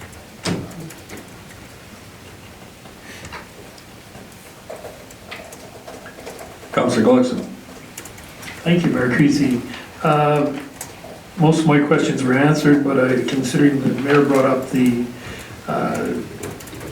flashing lights, I was going to ask about, I've had inquiries regarding this speed control lights, solar powered ones that indicate your speed. What's the cost on those? You know, off the top of your head? Yeah, I was going to say maybe 10,000, somewhere in that range you can get them for, the solar powered ones. Okay. Now, has there been any thoughts of moving, like the one on the west end of Woodland Drive at the playground, to say Popo's Playground, where there's been, I'm getting more feedback regarding speed there than anywhere else in town, in that 30-kilometer zone right through to the schools? It's something certainly we've talked about. Adding new controllers could be, or a new speed signs could be something we consider as well. We could look into the portability of that. I'm sure we could move it to another location. But we can certainly look into it. Because I'm just wondering on that end of town there now, how much, I'm sure there is quite a bit of traffic, and it would have been put there for a reason. Probably citizens concerned about speed, but there is a corner right there, and I suspect that the Popo Park one is, there's more speed issues there than on that Woodland Drive on the west end. But I would like to see one of those there, if possible, or maybe one of our radars that are coming, or photo radar situation. Because I think that's going to be a given. We're going to have that now by the looks of our budgets, whether we're in agreement for that or not. So I have no problem with considering putting in another flashing light, but I'm not sure I could advise us moving the one from the west end of Woodland Drive. That was in fact put there for a very good reason, because there was a ridiculous amount of accidents there at that corner, and it has proven effective. Whether or not moving it now would change that, I don't know, but I think we need to be cautious about getting rid of that very effective location at this point in time. Councillor Ross? Thank you, Mayor Creasy. Question to Director Thompson, CEO of County. If we postponed the Public Works to 2021, and did Woodland Drive to 45th in 2020, would that give you better pricing on a bigger road project than having it split over 2 years?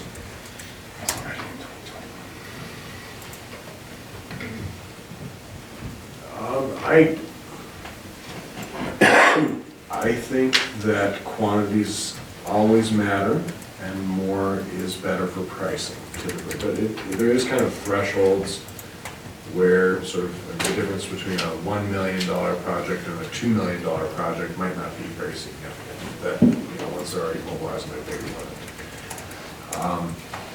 But would you say 5-10%, then there's $100,000, $200,000? I don't think you would. I think you'd be saving a few percent.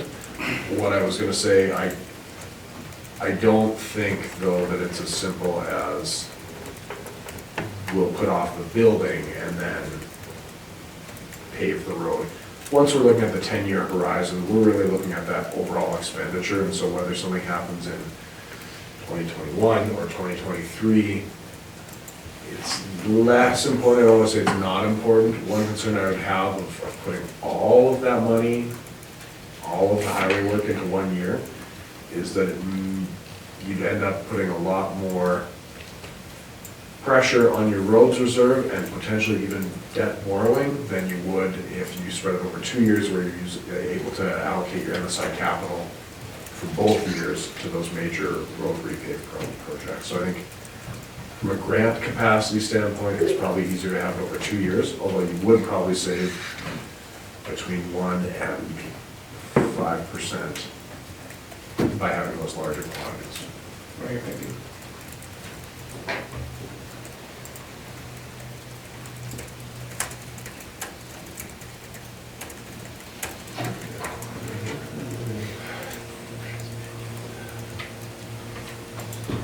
So if we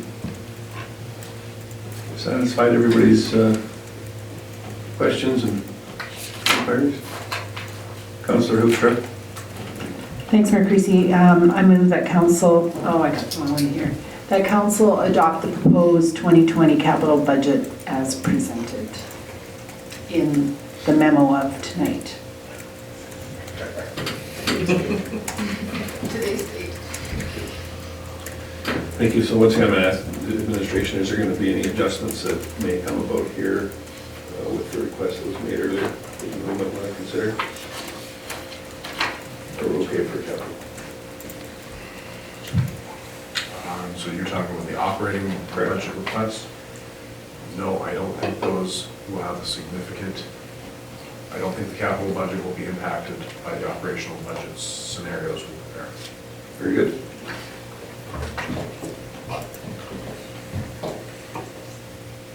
Anything additional? Chief Gowdy? Sorry, just to be, I don't think the 2020 capital budget will be directly impacted by operational decisions. The 10-year capital plan, which you will review following, and which we've recommended to approve as information or accept as information, that has the potential to be impacted by operational budget changes. And that future presentations of it reflect whatever direction we give the council. Thank you. So with that in mind, we're all good. All those in favor? Unanimous, thank you.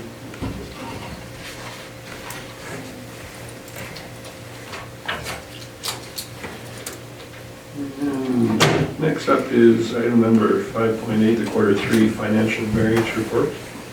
You ready to go through that at this time, Chief Gowdy? I certainly can. I wonder if it wouldn't be better to go through the 10-year capital plan while we have the 2020 capital plan in addition. I did. I saw a capital plan and I crossed that item off, and in fact that was the 2020 through 2029 10-year capital plan. So yeah, you can go ahead with that. Okay. So the following changes have been made to the 2020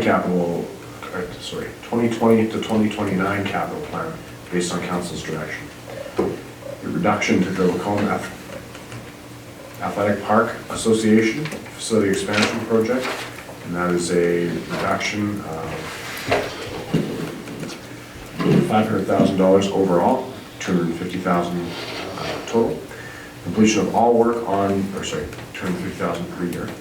Completion of all work on Brownstone Road in 2020. Removal of the Fairway Drive sidewalk project. Deferral of CME trail improvements by 1 year, so that's from 2027, 28, 29, then deferred to from 26 to 29, and deferred to 27 to 29. Deferral of the Lake Elizabeth, Lake Anne water level maintenance project until 2023.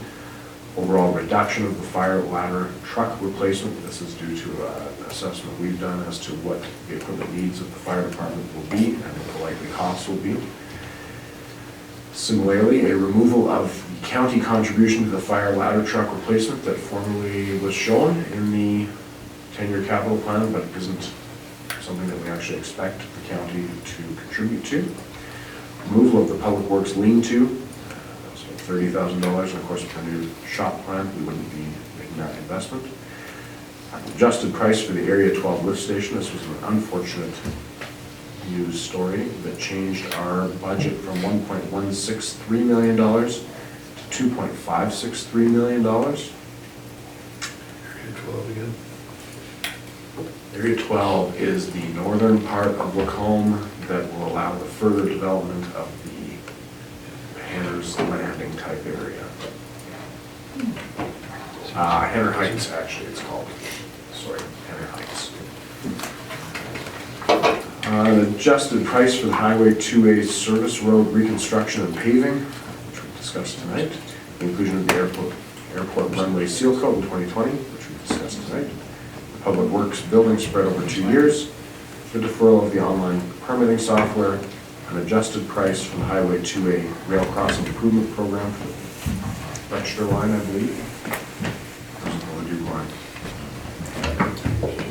The 2A line. The 2A line. An adjusted cost and deferred second city pumper. And so this was in response. Councillor Ross had raised some questions, and you were correct. It was for a new pumper, not the replacement of a pumper. And so that should have been deferred and has been.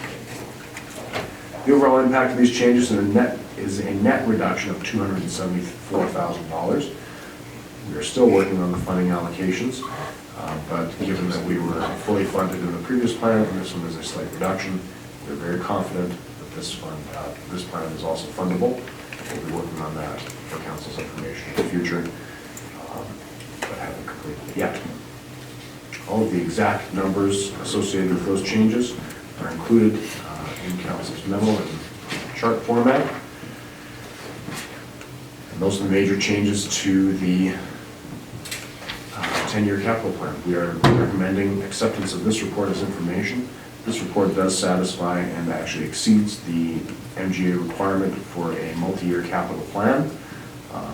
The multi-year capital plan is actually only a 5-year requirement, and funding sources are not required. So you can actually just produce a 5-year wish list of projects, and that counts. So we're certainly well beyond that. And like I say, we do recommend approval tonight, or acceptance as information tonight. Thank you. I just have one item here. Just curious, the 2-year completion of the Public Works building that's got the $4 million for 2020 was removed and transferred to 2021. Is that correct? Yes, that is correct. Leaving $1 million of the original $5 million that was budgeted for 2020.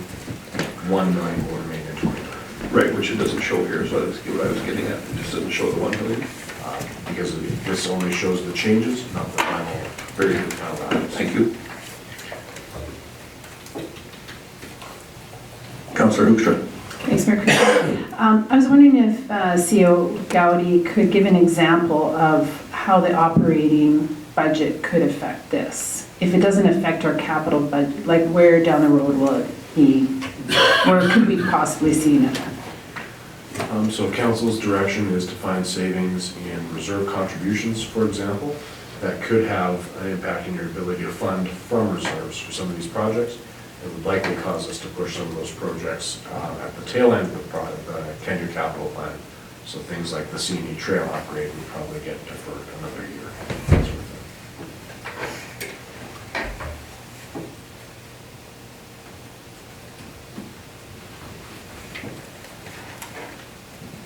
Councillor Connick? It's just, I had to look to my fellow councillor across the way, but the top of the memo that says Justin DeBresser in September 23rd. Yeah, I think that's when it was originally presented, but I think you need to change those every time. So we typically do change them every time. In this particular instance, it didn't happen, but in future years, certainly that is the plan, and in past years, that was the plan as well. We're just a bit brushed, I guess.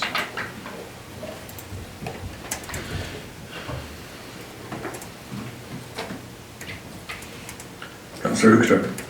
So, thanks, Mayor Creasy. I move that council accept the report of November 12th as information. The report of the 2020-2029 capital plan as information.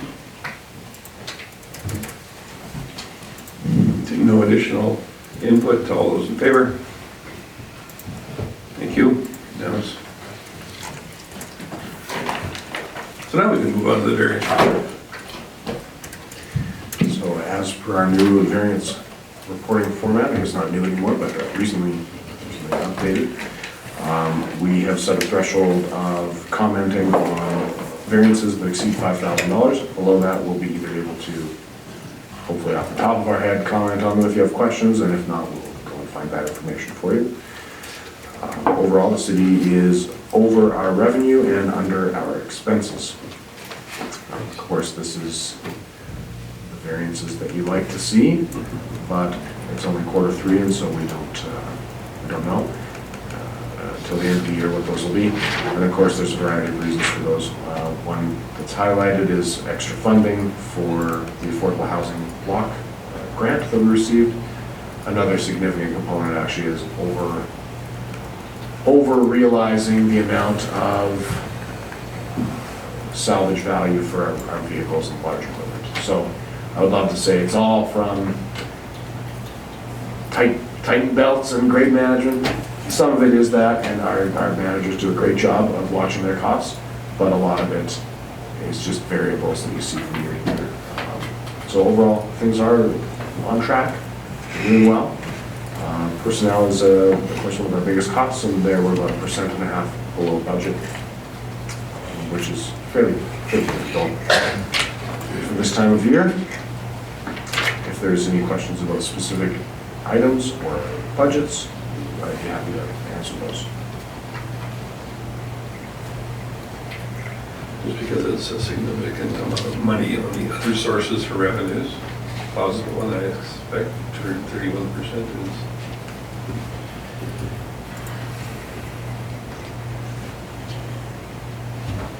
So it's resulting from what?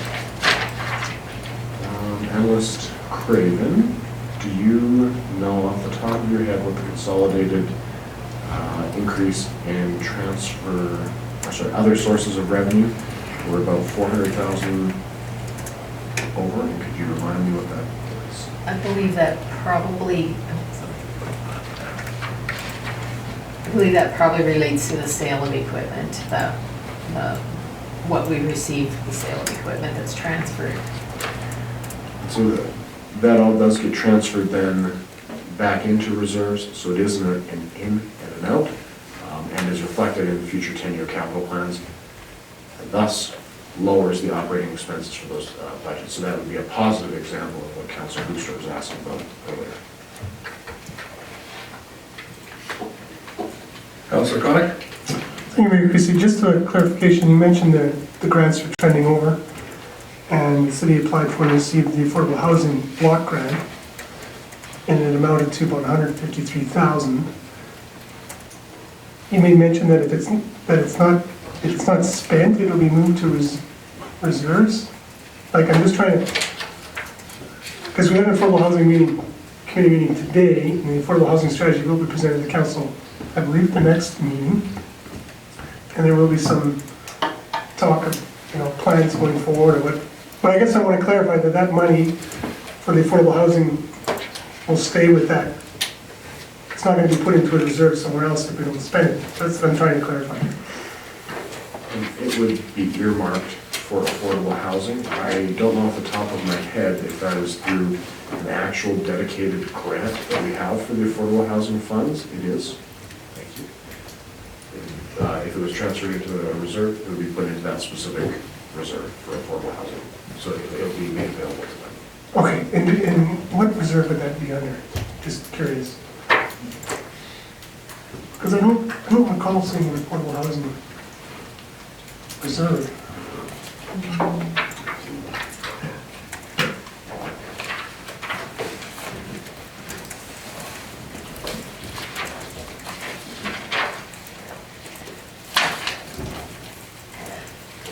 you find that out for you? Excuse me, I believe it's actually in deferred revenue, so it sits in deferred revenue until it's spent, is not in a reserve. That makes more sense. Yeah. Specific. Yeah.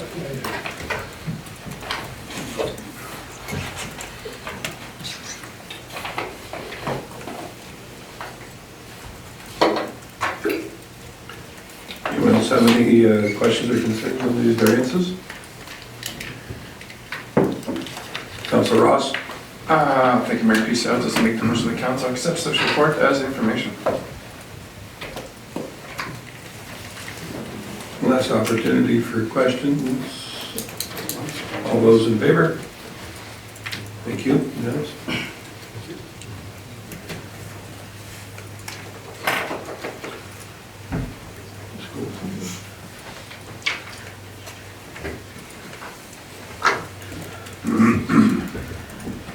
Next item up is number 5.9, Councillor Gullekson's notice of motion from last meeting to direct administration to prepare a report to the committee outlining possible intra-community public transit options, including an expanded use of Connex for the city of Lacombe. Councillor Gullekson. Well, I'd like to make that motion as presented just now. And then I'd like to speak to it if possible, Mayor Creasy. Certainly. Thank you. Where this came from was over the summer, spent a number of weeks at farmers markets and community markets and in discussion with citizens. There was a need that came through from that we need to have a transit system within our community. Now, Volt wasn't providing that. Volt was inter-community transit, which was taking people out of our community and bringing people back, obviously, but nothing within our community as such. And we have Connex right now, which to me provides a service that is absolutely vital for a number of our citizens. They utilize it on a regular basis, and it provides transportation to people with handicaps and special needs. And I think it's critical that we continue that service. But as we saw from our presentations, it's extremely expensive. And I think by expanding the use of Connex and allowing more citizens to ride it and take advantage of those buses will help to reduce the cost per ride. Now, obviously, any transit system, we all know how much they cost. So there could possibly be some additional cost to a system like this. But I would like administration to take a look at our possibilities. And I don't think we need a study. I think there's enough studies done out there already on similar communities, such as one in Cochrane and Leduc are two examples I think are similar sized that could work as examples for us to work with, and at the same time still maintain our critical need for Connex for our citizens that have special needs. So that's why I brought this forward. I would like us to look at this and the possibilities of providing that service to our seniors and our children within the boundaries of Lacombe.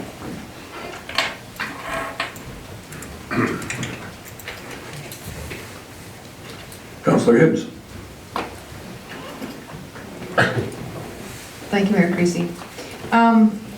So I don't really have a problem with the motion, which you might be surprised at, but I guess what I want is some further clarification, however. So the motion is asking for possible transit options, including, but so that's not exclusive of connects, but is just an option.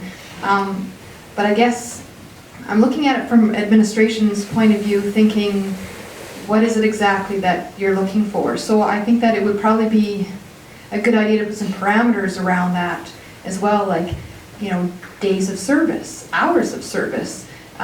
You know, when you're thinking about different options, are you thinking about options that are as wide apart as, for example, ride sharing is another way to, you know, get around a community, which is obviously a considerably different method than something like a Connects bus, but, you know, is another option. So I guess that's the clarification that I'm looking for. You know, what are the expectations? We should, I think, sort of nail that down, just to make it a little bit easier for administration. Like, is it 5 days a week? Is it similar to what we were doing with Bolt, for example, as far as hours go, or shorter? Yeah, let's start with that.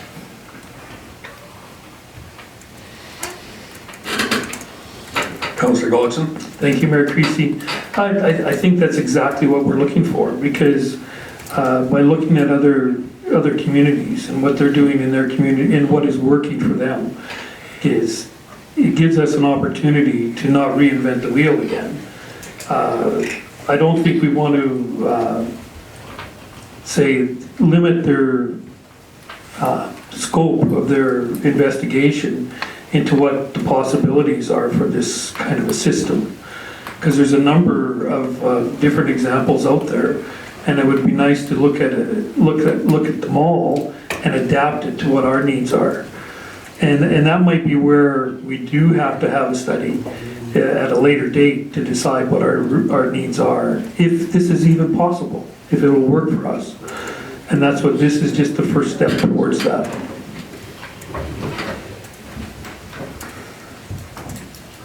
Councillor Ross. Thank you, Mayor Creasy. With Connex, I think it does provide a vital service to various different demographics throughout the city. I've always said that there's a lot more potential of Connex, but I also think needs to be a lot more communication as to this existing schedule of Connex, where people, I don't know what the exact fee would be but it is available now if people only knew the scheduling that they have, the pickups that they have, be it all the way up to Royal Oak, be it all the way down to the action group. And I think we've lacked that communication to the community of what the existing schedules is. And obviously, Connex being funded by the city and still needs a revenue generating to replace the school division that's contracted was lost. So I have mixed feelings about this to a point. There is opportunity for it. Are we in a position to significantly fund it when we've got, like I described earlier, unknowns of provincial budget? I think the timing could be better later known, maybe another 2021 budget year. And so different options are. Councillor Connick. Thank you, Mayor Creasy. I always maintain there's a time and a place for things. The biggest issue I had with Bolt was that it was before its time, really. We weren't big enough. Always one of the issues I have, we weren't big enough as a community to support that. I would agree with Councillor Ross, and I think the timing is off here. I think as we build out further to the east and to the west and to the north, as our community grows, absolutely, I've said that before, I think that would be a time then to explore the idea of intra-community public transit system. I don't think that's now. So I don't think I can support this at this time. I think it definitely has merit. There's a time and place for it, but I don't think we're there yet. I think we need to grow more, especially to the west and east, and grow commercially. There's going to be a real need to get out there. Let's let the city grow a little bit so that it can properly support this type of transit system. I would agree that maybe we can tweak the connects, but I think that's outside the scope of this motion. But in terms of an actual public transit option, it's before its time.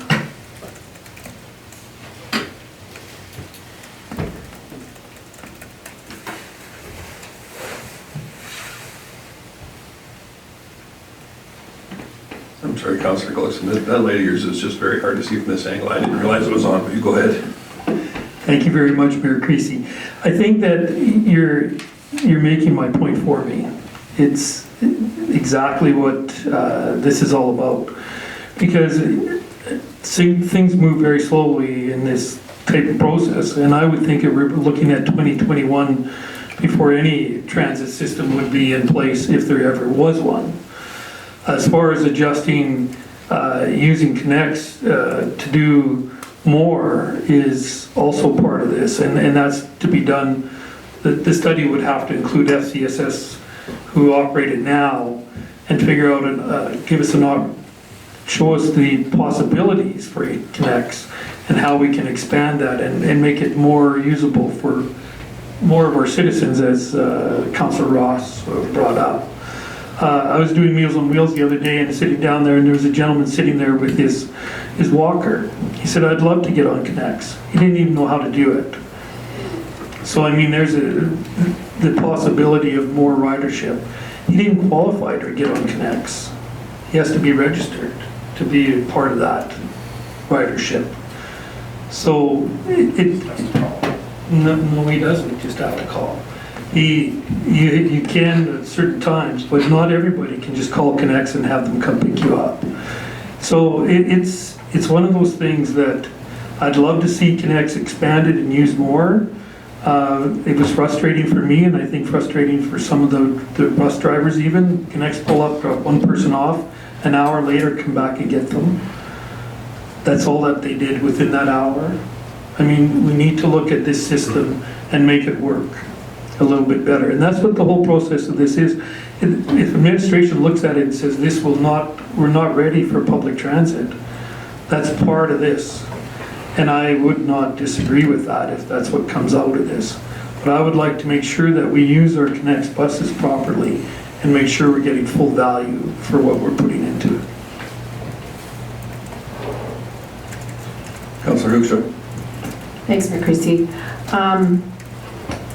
Could we better word this motion to maybe just look at improving the service of Connects rather than looking at something that is about a public transport? And the only reason I bring that up, and I say that carefully, is because there's some misinformation here at the table, and maybe that's what we need, is that the citizens need to know how Connects is used. You do not have to register as a rider. You phone FCSS and say, I would like a ride. And particularly if you do not have transportation and have some mobility device, you don't have to register beyond phoning and booking an appointment. So having said that, there's no schedule for Connects. Connects responds to the people who phone and book appointments. So I can't stand at the corner and hope that Connects will come by and pick me up because I know they're on their way to the action group. You have to let FCSS know that information. So are we talking about two different things here? Our public transit, or are we saying, asking FCSS to promote their services in a different way? I'm a little bit confused now about the direction of this motion. So I don't know if there's some clarification there. Councillor Jacobson. Sure. So I guess I have a question or two for Councillor Gullekson on this. So are you seeing this as essentially a bridge or a stopgap measure before a full transit study is done, or are you anticipating this to be a transit study? I'm anticipating this just being the first step in the process. And the first step, of course, will be to look at Connects and how it's working within our city right now. And if we can utilize that in a hybrid system, even as a partial public transit, and say serving the needs of our children going to school, or possibly our seniors during certain times of the day through designated routes, something like that, and then still have our Connects buses providing the service they provide now. I think there's a number of options out there, and I think this is just the first step towards it. The public transit idea about it is, I think, important to have within the motion. I know it scares some people away, but it's just so that we can look at other things, because other communities are doing like a dial-a-bus kind of thing where they phone up and have a bus come to a bus stop and pick them up. So a user decides when they come. And that's what I'd like to see us look at, those options and whether that would work for us. And then we provide service based on the needs of our community, not the community adjusting to what our schedules are. We adjust the service to what our citizens' needs are. If I can follow up, Mayor. So I guess I would sort of concur with what Councillor Hoekstra said, because as this discussion has gone on, this seems to have bifurcated into an all-encompassing motion about intercommunity public transit options really to Connex optimization. And to me, they're two separate things actually, because one of the absolute things that I'm very much in support of and would not support if this is the way this went, is having, frankly, well-intentioned but unqualified administration staff give us transit information they're not qualified to give an opinion on. And that was one of the huge obstacles we ran into on the ill-fated bulk committee. So if the motion is just a very simple report on optimization of Connects, which we already have, I'm happily support that. But if it's going to branch out into public transit options, and I'm not afraid of public transit options, I just know from firsthand experience how frustrating it is for admin staff to try to answer questions that they don't have the qualification to do. And again, it just starts throwing darts on a wall, right? So if the motion were tightened down to optimizing Connects, the existing system we have, or looking at that, I gotta get behind that. But if it's outside of that, I wouldn't, for the specific reason that my experience is that they are ill-suited to provide that service to us. And we very well could be making decisions that were not in the best interest of the citizens of Lacombe because the information was not brought to us by professionals.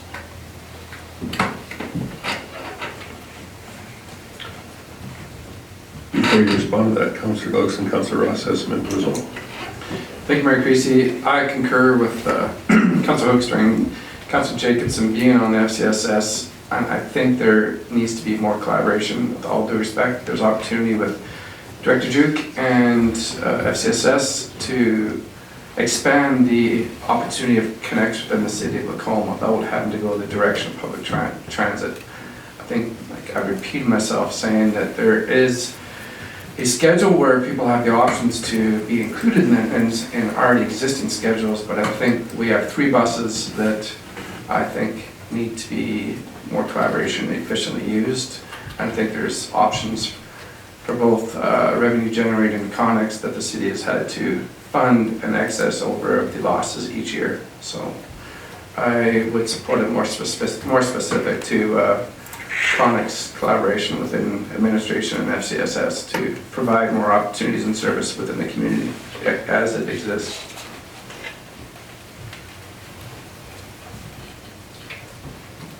Councillor Gullekson, go ahead. Well, then I guess, by the sounds of the discussion here, the process here would be to vote on this motion or amend the motion as presented, if we wanted to do that. That's certainly options. Options for me? Okay. I have no problem amending the motion to just have it read to direct administration to prepare a report to committee outlining the possibilities of an expanded use of Connex within the city of Lacombe.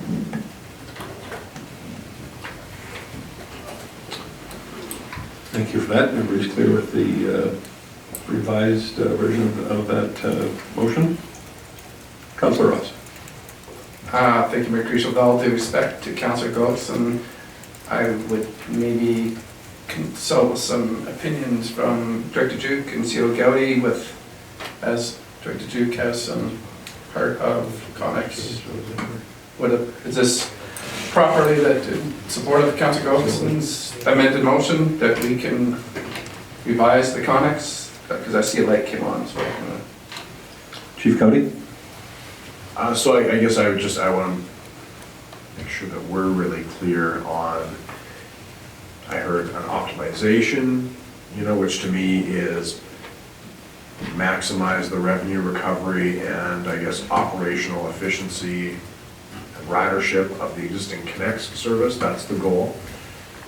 When I hear expanded use of Connex, I'm thinking, okay, it could it could be a public transit, maybe it delivers packages, like there's all sorts of things that a van fleet could provide expanded use in.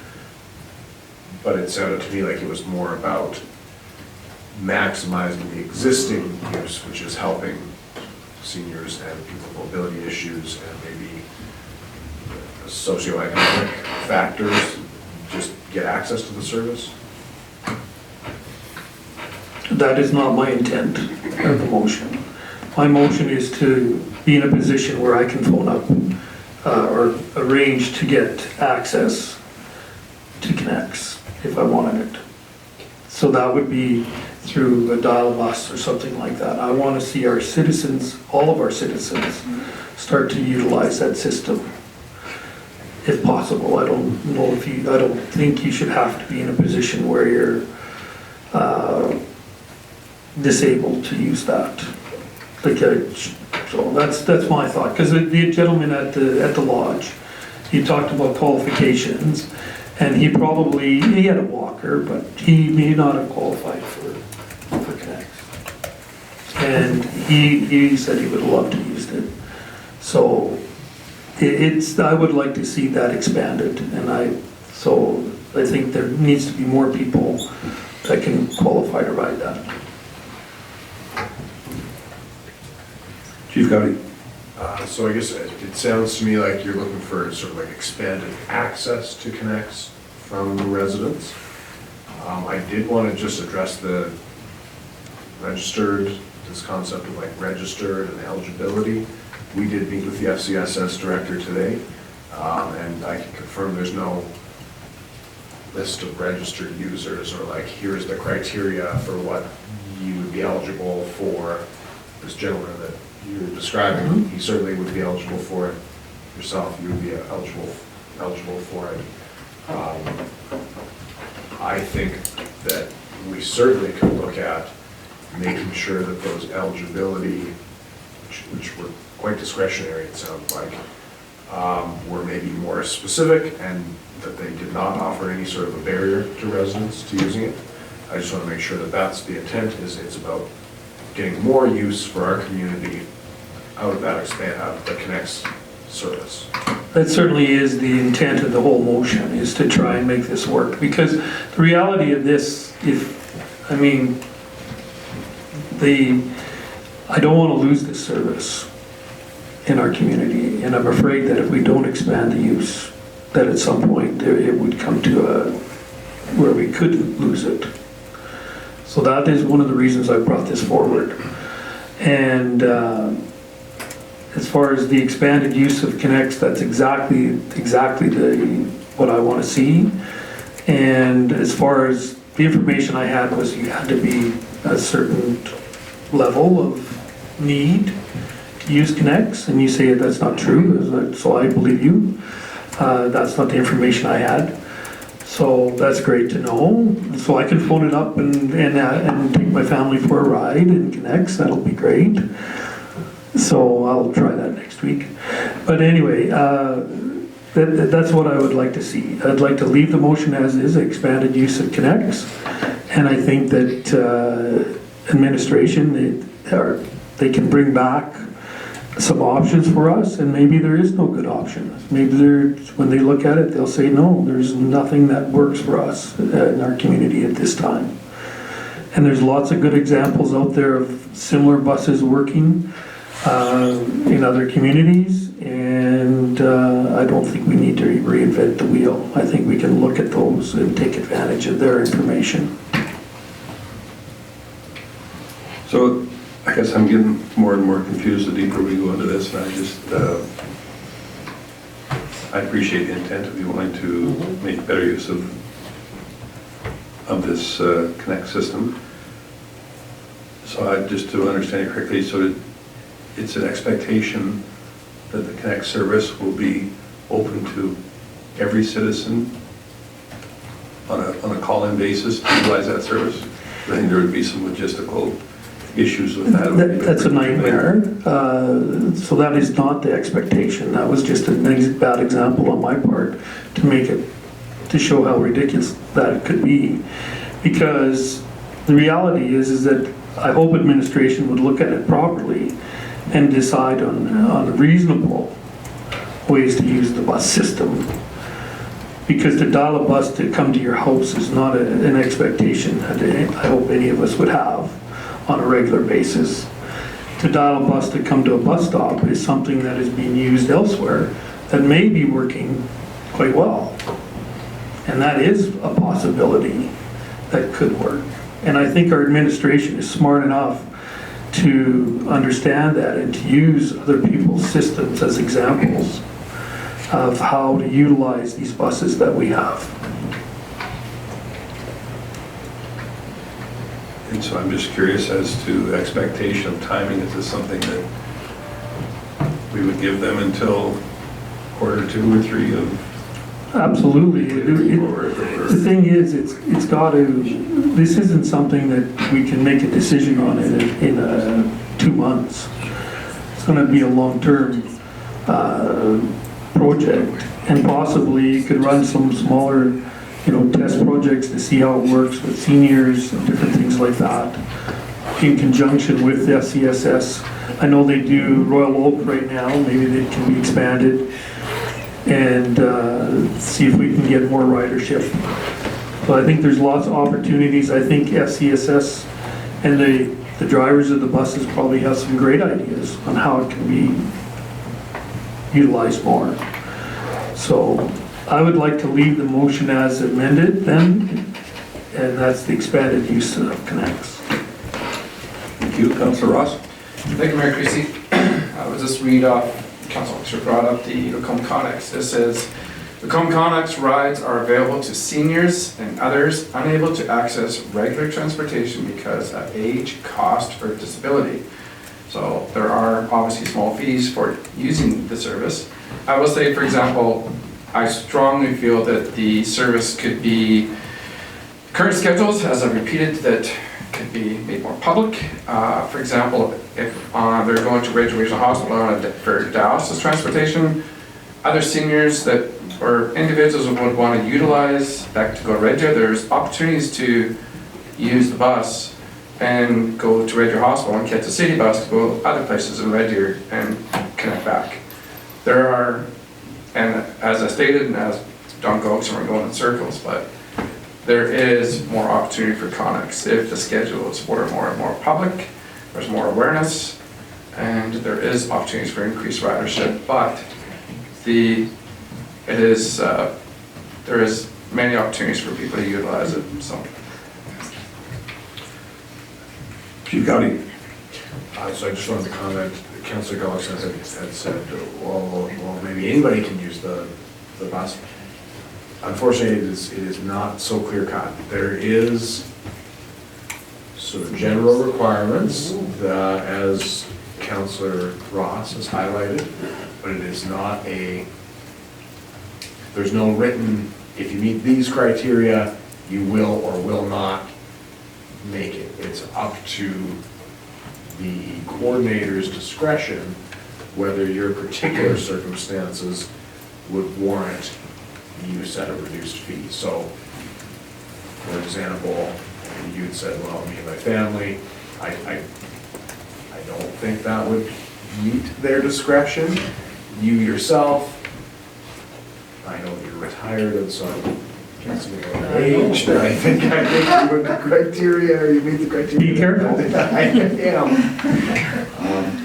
So that's part of the challenge that we have. There seemed to be kind of a discretionary aspect to the qualitative aspect.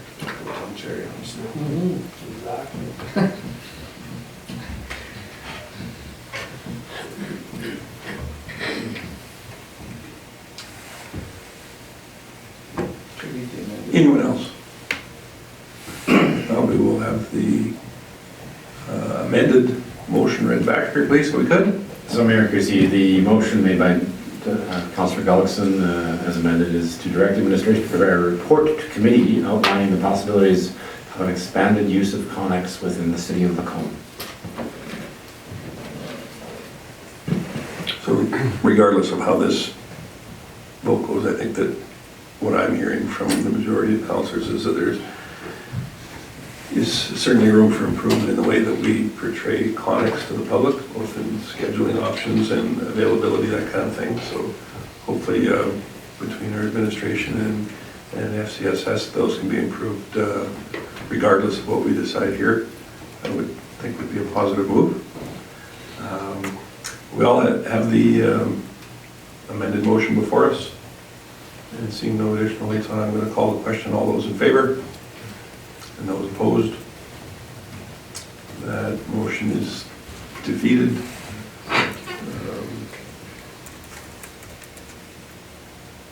Looks through his. Greasy, Chronic. Oh yeah, that's right, we don't record the votes yet.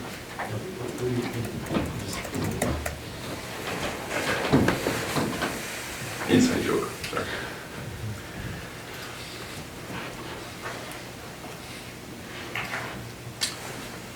And was this your administrative report, Chief Cowdy, under information 6.1A? Prepared for that? No? Certainly. Very good. I don't actually have the report in front of me, but if there's any questions or comments, I can handle those.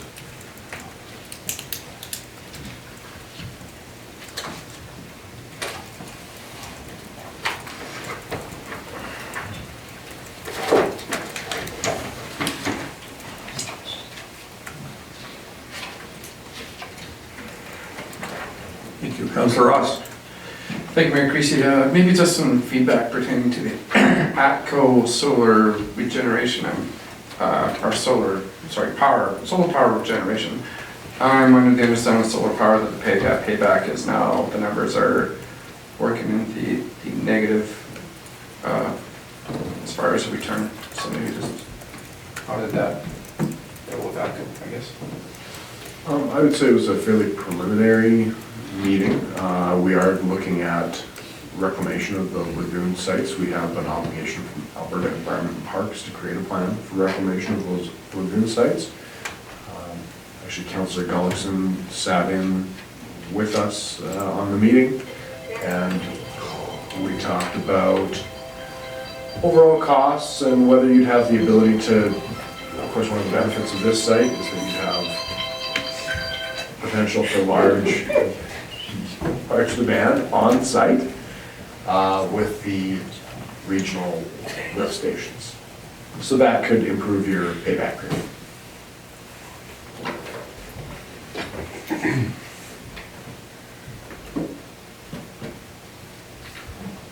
Be sure and send my brother everyone's thanks for that call.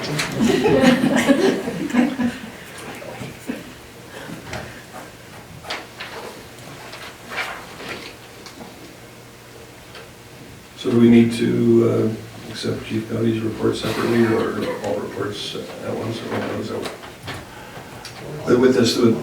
With this new format, now I have to ask to see if we're at once. Okay. Very good. So we'll go into council mailbox now. The item 62A, the November 20th dimension presentation.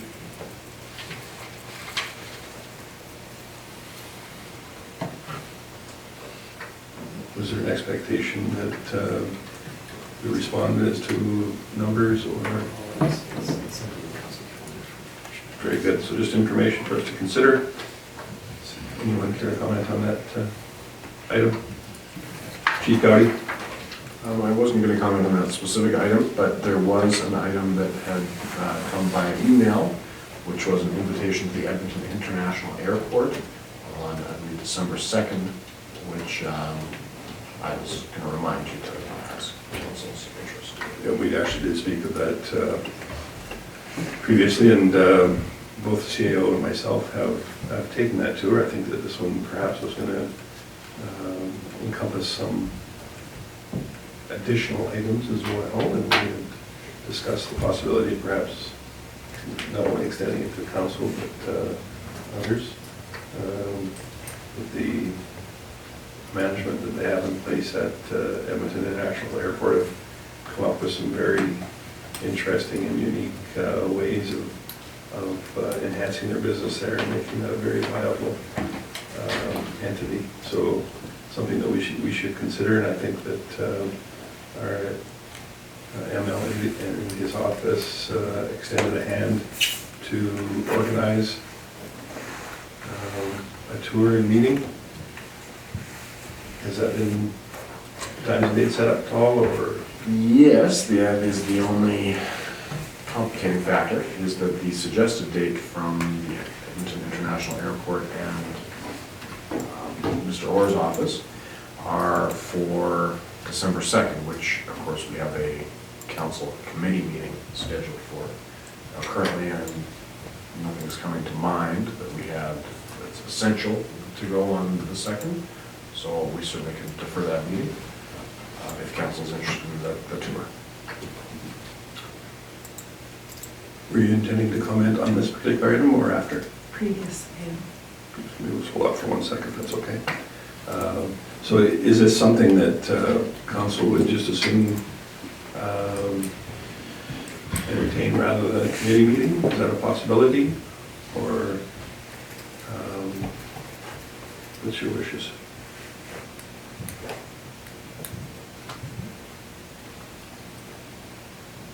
Perhaps we could extend the offer via email and get an answer back from everyone rather than do it publicly, being it was not in the agenda package. I think might be appropriate. But yeah, like I said, from the portion of the tour that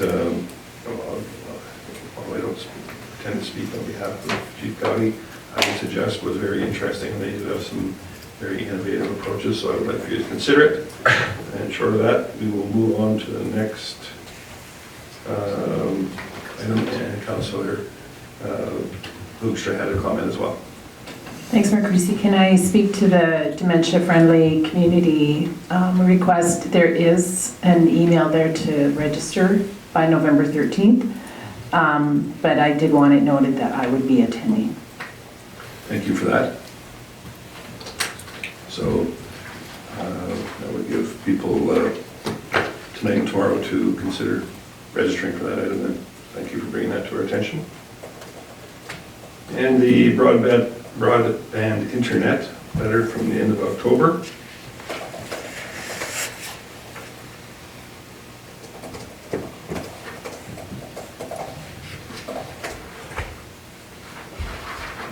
I'll be honest with you, it was addressed to me, but I heard Lee pawned it off on Chief Gowdy for distribution as he saw fit, because I wasn't necessarily sure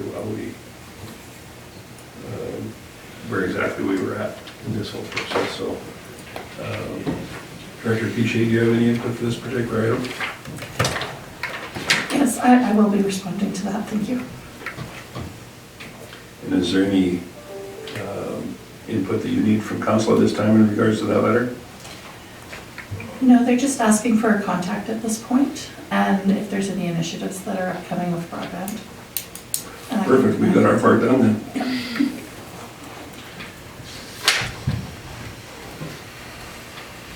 And we had some committee reports and minutes as well, the North Red Deer Regional Wastewater Services Commission minutes. Any questions or concerns there? How about the municipal library board minutes from the 10th of September. Next up, we have reports. Who'd like to start with councillor reports? Councillor Jacobson. Thank you, Mayor Creasy. So on October 17th, I represented the city at Terrace Ridge School to bring greetings to the Chinese foreign exchange students. So I have to make a point, I guess, and I think I read somewhere that we're going to have a policy in place for gifts that we give out, swag at events, because it was a little embarrassing. These students brought the most exquisite gifts from China. They're like these students are like in my opinion, world-class artists. They painted these incredible murals and they're giving all this stuff, and I said, here's your plastic water bottle. Thanks. Thanks for coming.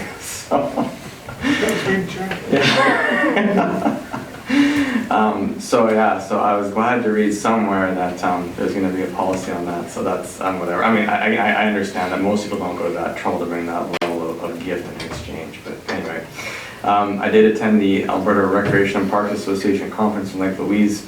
So like the general mood of the whole thing was just like we got no more money coming from anywhere, so we got to figure out how to pay for stuff. But one thing I just wanted to bring all to your attention, I know we all appreciate it, but I don't think it gets acknowledged enough. Like, we're extremely fortunate to have the relationship we do with our county here, because you wouldn't believe how many of the municipalities that I've talked to, is almost everybody, who are not only not in collaboration, but are like in active conflict with their counties about funding for, I mean, even so much as to hear like, counties who are telling municipalities, well, we're not going to fund you, and if you keep asking us for stuff, we're just going to, actively send people to other municipalities. Like it's crazy actually. So the fact that we don't argue philosophically with our county about that they should participate, we just mostly argue about at what level and what's important, I think is something we all need to be thankful for. And then I attended the Remembrance Day ceremony along with the budget meetings in the last few weeks, and that's my report. Thank you. Councillor Hibbs. Thank you, Mayor Creasy. My report is obviously submitted. I do have actually an addition to it. I always cut mine off at the time that I submit it, so that's why it cuts off at November 4th. But I do have a comment on an event I attended since, and that would be November 11th, Remembrance Day. So I think I just wanted to comment that, so I was in the overflow room this time, which is a little bit new of an experience for me. So that was in the county room. And I wanted to pass on the experience that I had while in there, and maybe this is just new this year, but so the sound is piped in, you get to watch it on the screen, which is great. The only problem is the sound was so low that I think maybe the first few rows could hear it, but a lot of it, like a lot of the ceremony was, you couldn't hear it. And I am of a slightly younger age and probably have better hearing than, many that were surrounding me. And so that was a real shame. And it was not really clear to me how I could get that addressed at the moment. I kind of thought with staff around that they might have noticed that, but obviously they didn't. And then also there was even a moment during the ceremony when there was like a singing happening, and there was no mics at all on them. And it was silence. It was 3 minutes of quiet. You could see people, their mouths are moving, you know what I mean? Like you could tell they were singing, but you could not hear them. So I think that that's something that needs to be addressed going forward. Maybe it was just a one-off this year. I don't know. I've never sat in the overflow. I've always sat in the main hall. But yeah, so I just wanted to just make a comment on that. And that it was also very well attended, as in we were overflowing in the overflow room, which is in some ways a good problem to have, but also concerns me because I also know a lot of people came in and then went out. So they're not able to participate, in that event.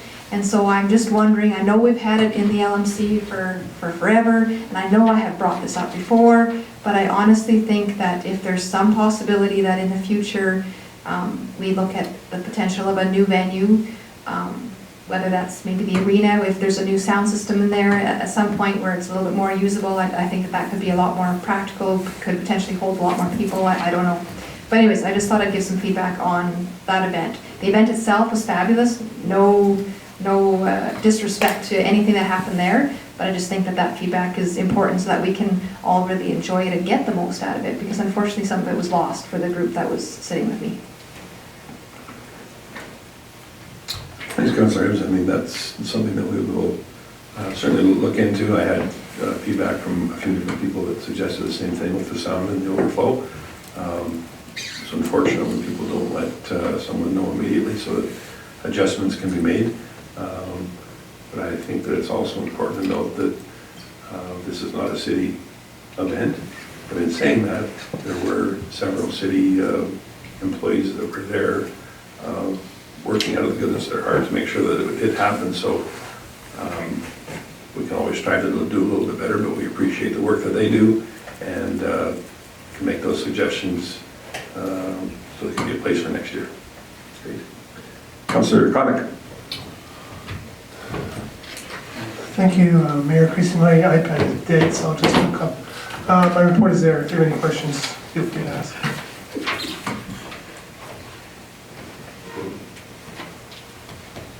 You're getting up easy.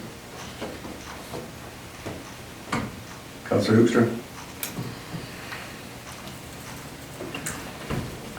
Thanks, Mayor Creasy. So my report is there too. I did want to highlight a few things that the Lacombe District Chamber of Commerce has been occupying some of my time. But in particular, I'd like you to draw your attention to November 1st. I had to go to the executive director and apologize to her for not being in the room when the chamber was discussed during the budget workshop.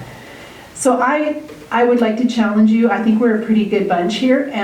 When we're discussing community groups, let's ensure that the councillor who represents that group is in the room, because we cut the chamber drastically, and I wasn't here to. I could say to them that my intent was to be in the room, but it's my word against theirs, because visibly I wasn't here. So that is just my request to you. It was very awkward. The city's relationship with the chamber is strained, and I can't defend anything because I wasn't in the room. So I know that that wasn't our intent, but going forward, let's really ensure that just was I was very thankful for Councillor Connick's words at the beginning of the discussion was, were we going to discuss this? Because then at least I could say that I didn't understand that we were going to discuss the chamber following the FCSS. So anyhow, I've had a bit of a rough go when it comes to my community or my committees that I'm on, so just that you can see that's there. And I too attended the Remembrance Day ceremony, but what we do in our house is we make sure we have it in our calendar. You have to be at the LMC by 10:15. And then we usually get a chair. But anyhow, so I appreciate what Councillor Gibbs says, but it is good to be part of that service, and it is incredible to see the turnout. So I'm very thankful for the Legion putting that on. So Councillor Hoekstra, thank you for bringing that up. I have no, we did discuss during budget deliberations, and I'll be perfectly honest with you, I had to go back and review the online version as well, because I said, well, I distinctly remember saying, let's get Councillor Hoekstra back in, and someone did go out to get you. I'm told you were not in the hallway, which was unfortunate. That's still no excuse, but it certainly was not intentional, and certainly was not meant to in any way, shape, or form make dealings with community groups more difficult. But I hope you realize that that was certainly not intentional. And if there's anything budget related that you want to bring up, the budget has not been approved yet. Councillor Ross. Thank you, Mayor Creasy.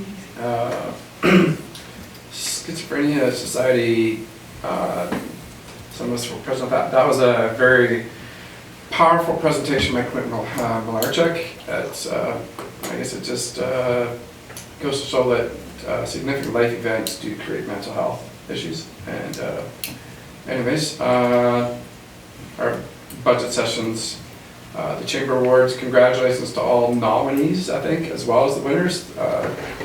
lot of businesses were there in support of the event, but just because you don't win your specific category doesn't mean you didn't contribute to the community. So I think there's a lot of wonderful businesses across the community that all deserve a lot of credit. So anyways, the airport, reviewed the capital plan, inspection of the runway and condition will take place. And as well, we are looking into further information on IFR and the cost and benefits as other airports throughout the central Alberta area have that IFR, which allows planes, from my understanding, to land in more difficult conditions. So it would open up the airport for more business. So for example, Alberta Health Services and so forth. So Lacombe Days, ongoing plans for 2020 already. And our council committee reviewing the demographics, and as what was made public, our water testing quality is in the media as to past, from what I read of the media, so great to hear. Thank you, Councillor Gullekson. Well, I don't know if I have any new events. I think everybody covered everything off except the my library meeting, October 22nd. And we had discussion regarding the new wage grids and the issues in the library with youth using the computers for improper activities, which isn't surprising. And I think we just talked about how they need to communicate with LMC staff to ensure that getting all the support they need there. And that's about it. Everything else has been discussed. The solar meeting I found interesting. Payback was a little longer than I thought it would be, and I'm not sure that'll work for us, but it's nice to look at options. Thanks, Councillor Gullekson.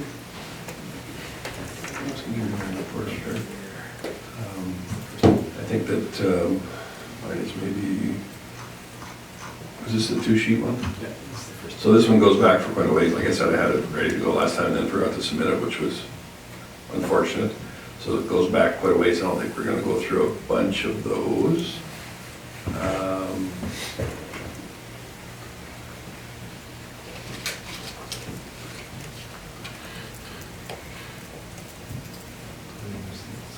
Yeah, moving the second one to the open.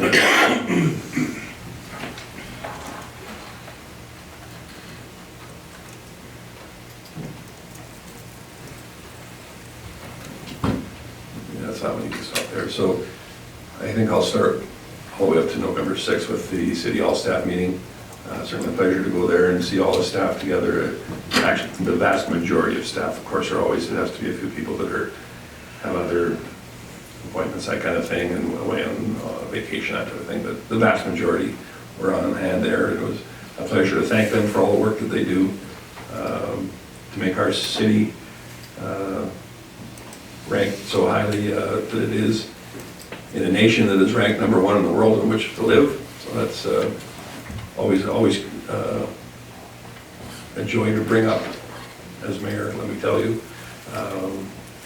Long service awards were awarded there, and then the emergency services award to Captain Lamas, who's been with the Lacombe Fire Service for some 15 years.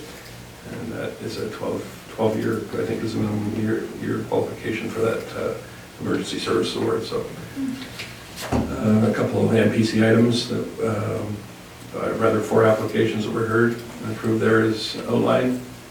And on the 7th, another ICF meeting as we move forward and progress with our negotiations with the county.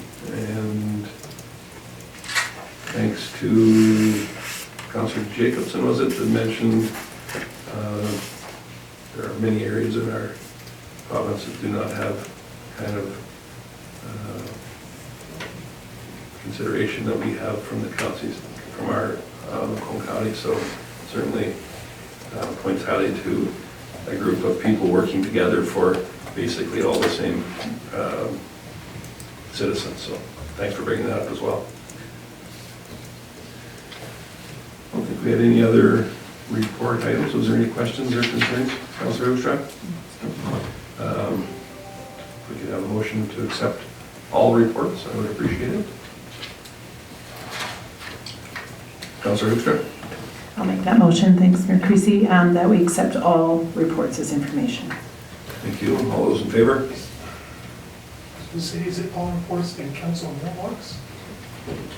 I believe that the way that the new minutes are outlined, those are all considered part of the reports, I believe. I think that I was supposed to say accept the information, no, that doesn't make sense as information.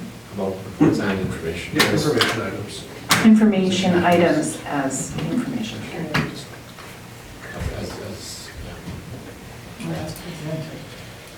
Presented. Accept information items as presented. Okay. So everybody doesn't, watching at home doesn't think we're out of our minds as we adapt to our new format here. Item number 7, adoption of minutes from October 28th for the regular council meeting minutes. Item 7.1, does anyone have any concern with the way that those were recorded?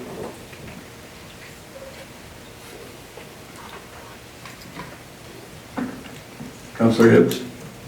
I did not know any, or notice any errors or omissions, so I would move that we would accept them as presented. Thank you very much. All those in favor? And then we have the, from the same date, the organizational meeting minutes.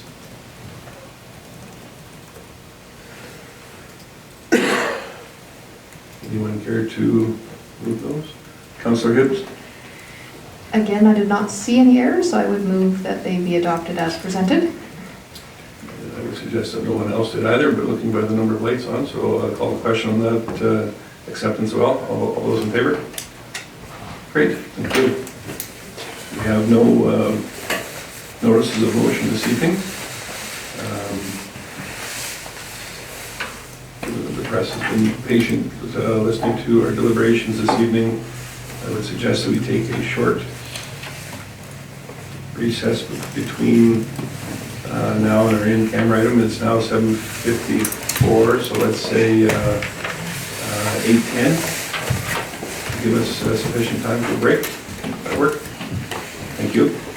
So we are recessed until 10 after 8.